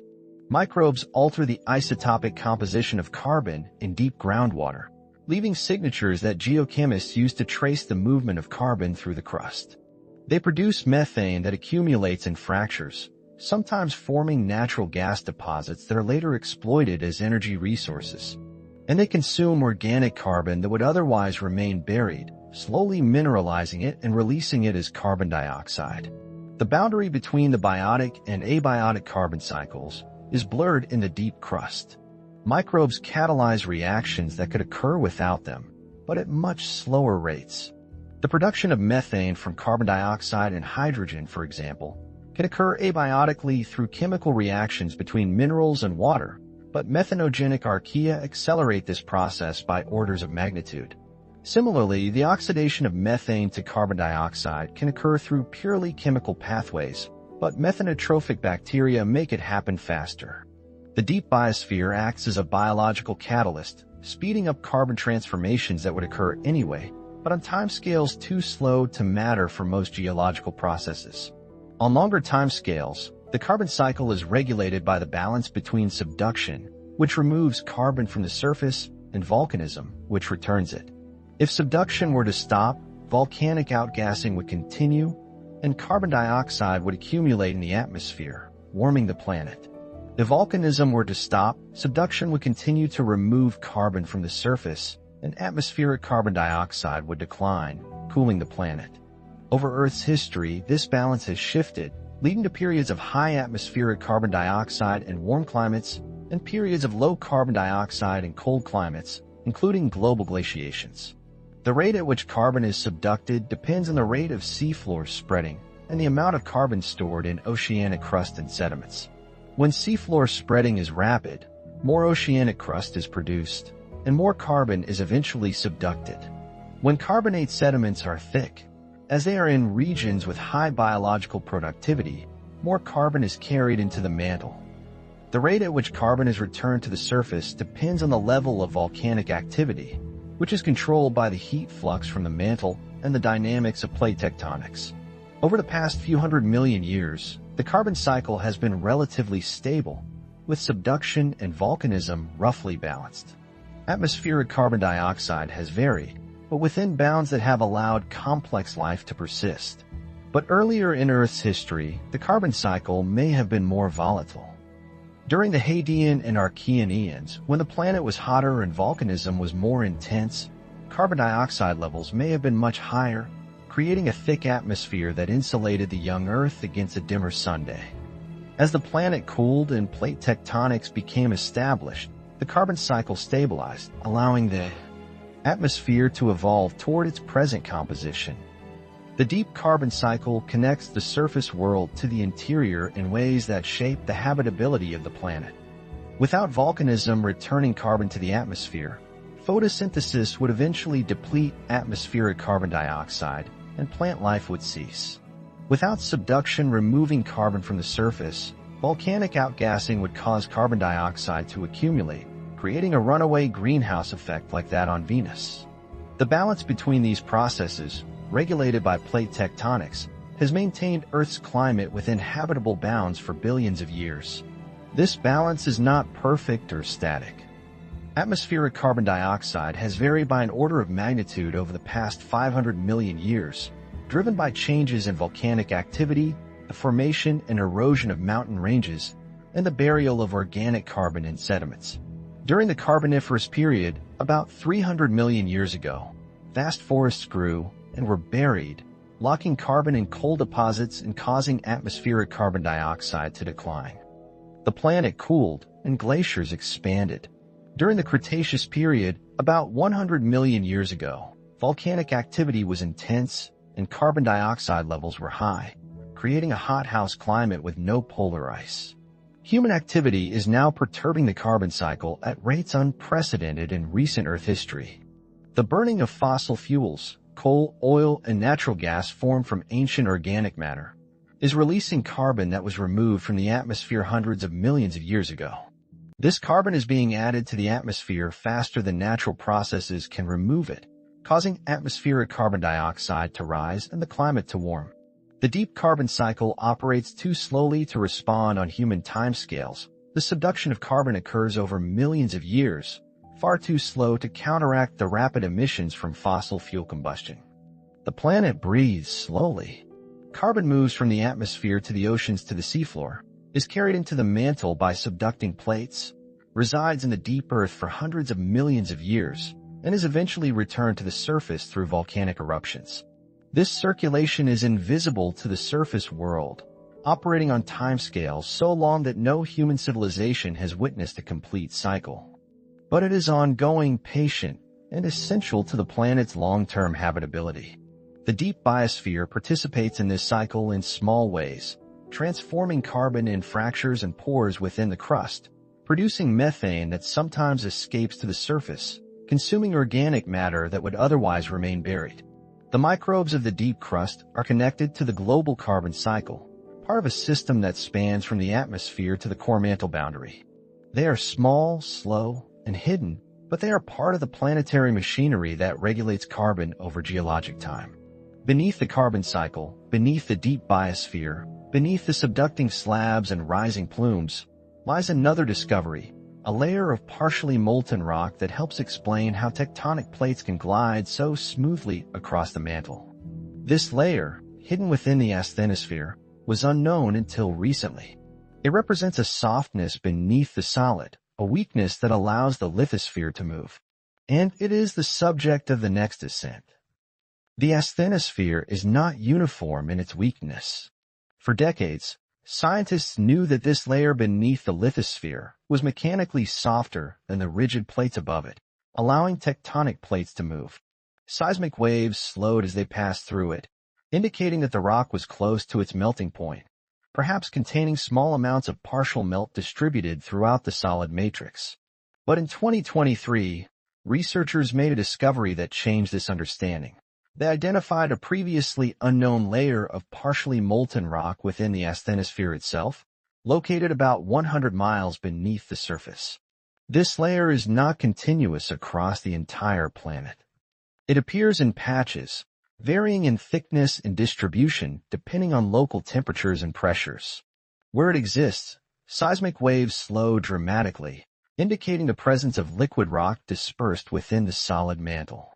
The amount of melt is small, perhaps 1 to 2% by volume, but even this small fraction is enough to significantly weaken the rock. The partially molten layer acts as a lubricant, reducing friction between the lithosphere above and the deeper, more viscous mantle below. The discovery was made using seismic imaging, the same technique that revealed the structure of the mantle, the transition zone, and the presence of subducting slabs. Seismologists analyzed waves from thousands of earthquakes, tracking how they traveled through different depths. They noticed anomalous zones within the asthenosphere where waves slowed more than expected, even accounting for temperature variations. The only explanation that fit the data was the presence of partial melt, liquid rock, interspersed with solid crystals. Partial melt forms when temperatures approach the melting point of rock but do not exceed it completely. The mantle at depths of 100 miles is hot, approximately 1,300 to 1,400 degrees Celsius, but not uniformly so. In regions where temperatures are slightly elevated, or where volatiles like water or carbon dioxide lower the melting point, small amounts of rock begin to melt. The melt forms thin films along grain boundaries, coating the surfaces of solid crystals. These films are interconnected, creating a network of liquid that permeates the rock without disrupting its overall solid structure. The presence of even 1% melt reduces the viscosity of the rock by orders of magnitude. Solid rock, under the pressures and temperatures of the asthenosphere, is ductile. It flows, but slowly over millions of years. But rock containing partial melt flows much more easily, deforming under stress at rates hundreds of times faster than fully solid rock. This weakening effect is critical for plate tectonics, because it allows the lithosphere to slide horizontally with minimal resistance. Without this partially molten layer, plate motion will be more difficult. The base of the lithosphere would drag against the asthenosphere, generating friction that would slow or halt the plates. The driving forces, slab pull and ridge push, would need to be much stronger to overcome this resistance. But with a partially molten layer present, the lithosphere is decoupled from the deeper mantle, free to move in response to relatively weak forces. The discovery of this layer helps explain observations that puzzled geologists for years. Tectonic plates move smoothly, at steady rates, with relatively little seismic activity at their bases. If the plates were grinding directly against solid asthenosphere, more friction and more earthquakes would be expected. But the presence of a weak, partially molten layer eliminates this expectation. The plates glide on a surface lubricated by melt, and the motion is smooth. The layer is not everywhere. It appears most prominently beneath mid-ocean ridges, where the mantle is hottest and upwelling brings hot rock close to the surface. It also appears beneath some continental regions, particularly those with elevated heat flow or recent volcanic activity. In colder regions, such as beneath old, stable continents, the partially molten layer may be absent or very thin. The distribution reflects the thermal structure of the mantle, mapping out regions where temperatures are high enough to initiate melting. The identification of the partially molten layer required sophisticated analysis of seismic data. Seismic waves come in two types: P waves, which are compressional and travel through both solid and liquid, and S waves, which are shear waves and cannot travel through liquid. When seismic waves encounter a region containing partial melt, their behavior changes. P waves slow slightly because the presence of liquid reduces the elastic modulus of the rock. S waves slow more dramatically, and in regions with high melt fractions, they may be attenuated almost entirely. By measuring the velocities of seismic waves at different depths and locations, scientists can construct three-dimensional maps of the Earth's interior. These maps reveal fast regions, where rock is cold and solid, and slow regions, where rock is hot or partially molten. The partially molten layer shows up as a distinct low-velocity zone within the asthenosphere, typically at depths between 80 and 200 kilometers. The exact depth varies depending on the local geothermal gradient and the composition of the mantle. The melt within this layer is not basaltic magma like the kind that erupts at the surface. It is more primitive, closer in composition to the mantle rock from which it formed. When mantle rock melts partially, the liquid that forms is enriched in elements that preferentially enter the melt phase: silicon, aluminum, calcium, sodium, and volatiles like water and carbon dioxide. The remaining solid is depleted in these elements, becoming more magnesium-rich and iron-rich. The melt is less dense than the solid, and it tends to rise, migrating upward through the mantle toward regions of lower pressure. But in the partially molten layer, the melt does not rise rapidly. It remains distributed throughout the rock, held in place by the solid matrix. The melt fraction is too low for the liquid to form interconnected channels that would allow rapid drainage. Instead, the melt percolates slowly through the rock, moving upward at rates measured in centimeters per year or less. Over millions of years, some of this melt reaches the surface, contributing to volcanic activity at mid-ocean ridges and hotspots. But much of it remains in the asthenosphere, continuously forming and dissolving as temperatures fluctuate. The presence of volatiles is critical for maintaining partial melt at these depths. Pure mantle rock at 100 miles depth would need temperatures of around 1,500 degrees Celsius to begin melting. But if the rock contains even small amounts of water or carbon dioxide, the melting point drops by hundreds of degrees. Water, in particular, is a powerful flux, dramatically lowering the temperature at which silicate minerals begin to melt. The water comes from subducting slabs, which release volatiles as they descend and heat up. These volatiles rise into the overlying mantle wedge, where they promote melting and contribute to the formation of the partially molten layer. The partially molten layer is not static. It expands and contracts in response to changes in temperature and pressure. In regions where mantle plumes bring hot rock upward, the layer thickens and the melt fraction increases. In regions where cold slabs descend, the layer thins or disappears entirely as temperatures drop below the melting point. The layer is dynamic, constantly adjusting to the thermal and mechanical state of the mantle. This layer also affects the way seismic waves from earthquakes travel across the planet.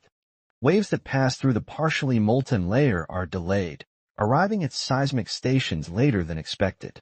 This delay allowed scientists to detect the layer in the first place, but it also affects how earthquakes are located and how seismic hazards are assessed. Understanding the distribution of partial melt in the asthenosphere improves models of seismic wave propagation, leading to more accurate earthquake monitoring. The existence of a partially molten layer within the asthenosphere has implications beyond plate tectonics. It affects how heat is transported from the deep mantle to the surface. Solid rock conducts heat slowly, transferring energy from atom to atom through vibrations. But liquid rock can transport heat more efficiently through convection, as hot melt rises and cooler melt sinks. The partially molten layer may act as a thermal conduit, helping to channel heat upward from the deeper mantle. The layer also influences the chemistry of volcanic eruptions. Melt that forms in the partially molten layer is enriched in incompatible elements, those that do not fit easily into the crystal structures of solid minerals. When this melt eventually reaches the surface, it carries these elements with it, creating volcanic rocks with distinctive chemical signatures. By analyzing the composition of basalts from mid-ocean ridges and oceanic islands, geochemists can infer the conditions under which the melt formed, including the depth, temperature, and presence of volatiles. The partially molten layer may also play a role in the generation of Earth's magnetic field.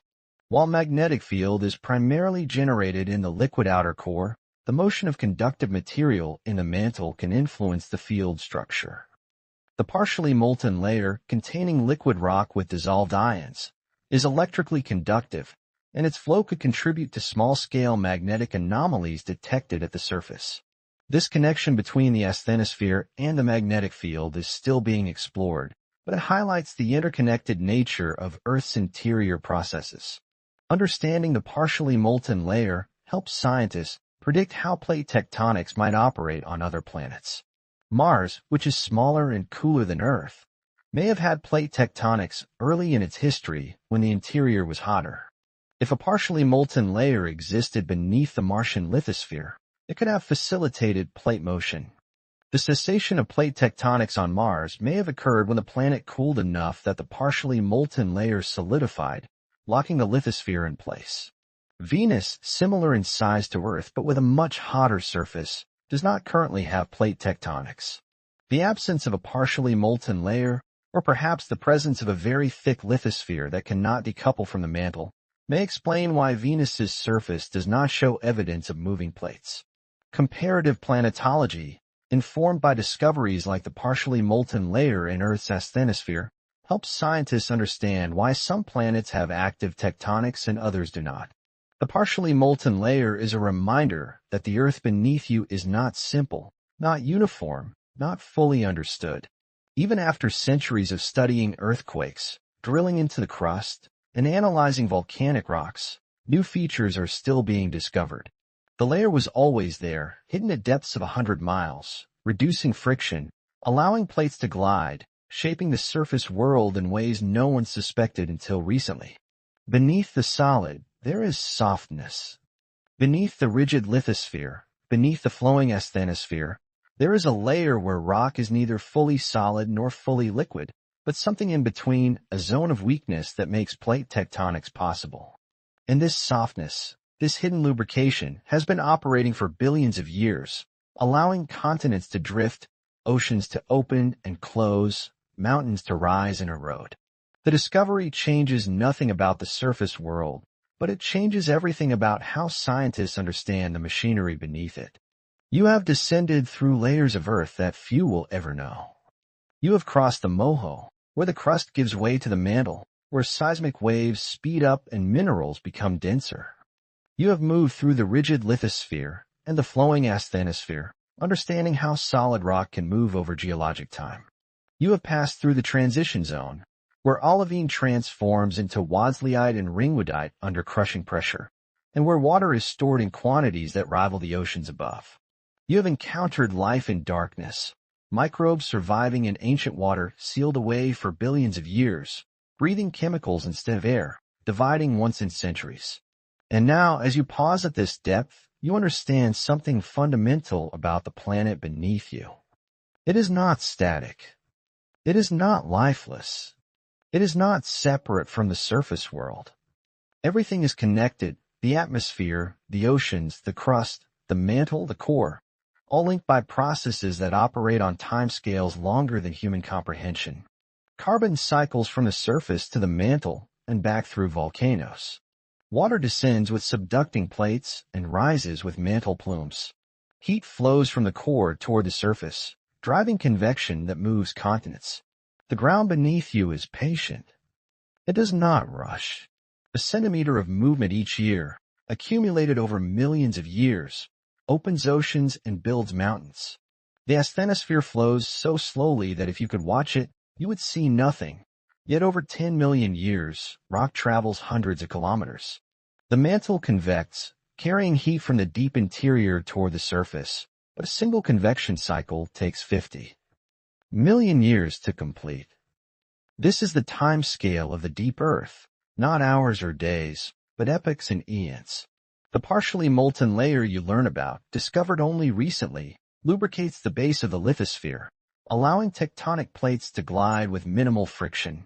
It exists in patches where temperatures exceed 2,640 degrees Fahrenheit, and it contains just 1 or 2% melt by volume, barely enough to wet the boundaries between solid grains, yet sufficient to weaken the rock by orders of magnitude.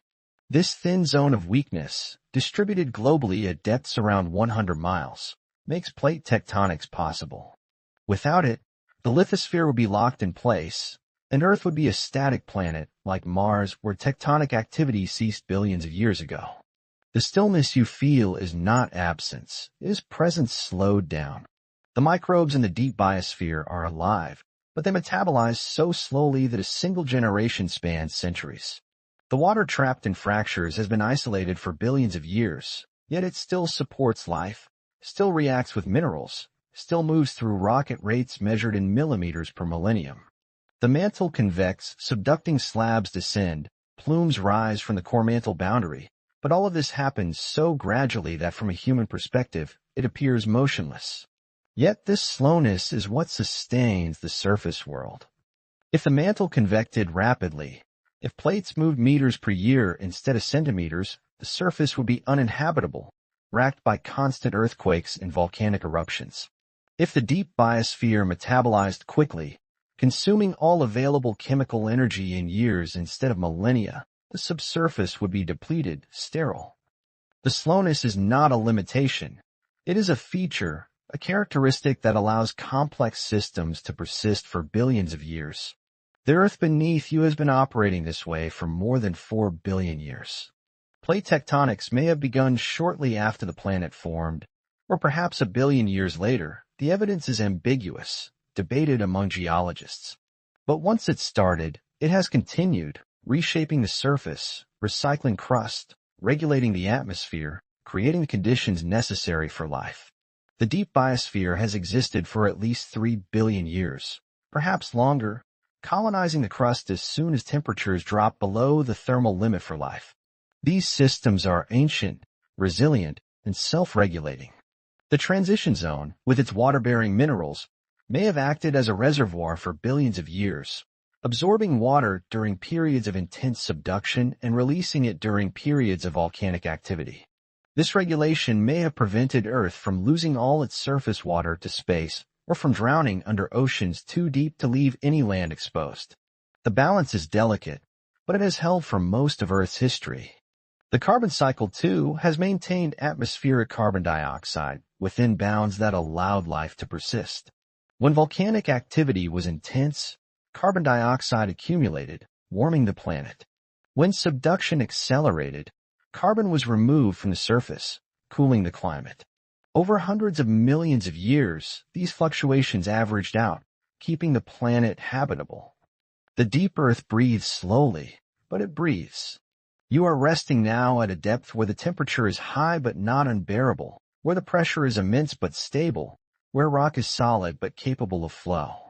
Around you, minerals are arranged in crystal structures dictated by pressure: bridgemanite and ferropericlase in the lower mantle, ringwoodite in the transition zone above, olivine in the upper mantle closer to the surface.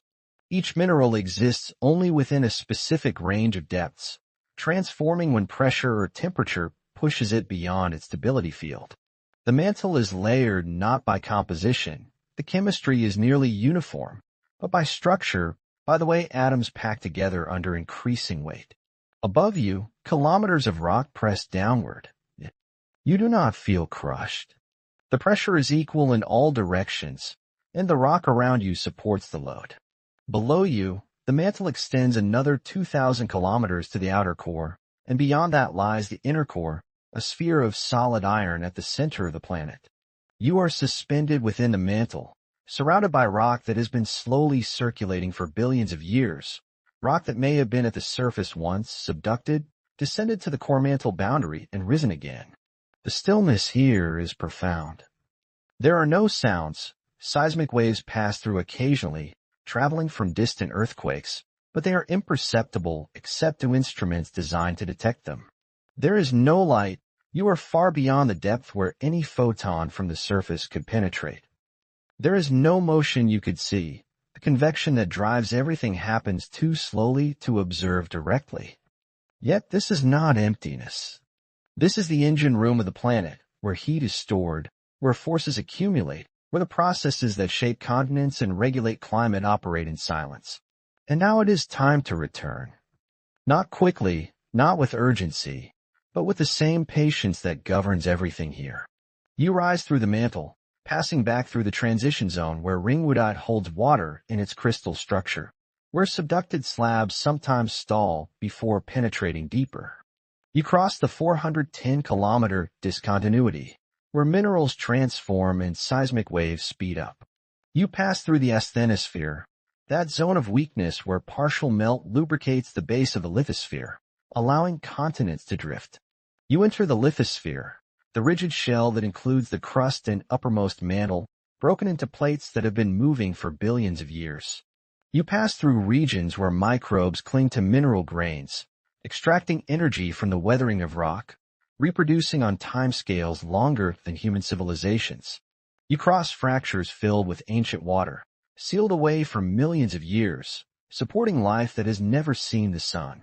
And finally, you reach the moho, that invisible boundary where the mantle gives way to the crust, where seismic waves slow down, where the rock becomes less dense. You rise through the crust, through layers of basalt and granite, through sedimentary rocks that record the history of the surface, through groundwater and soil, until you reach the surface again. The ground beneath you is the same ground you started with, but you understand it differently now. It is not simply solid.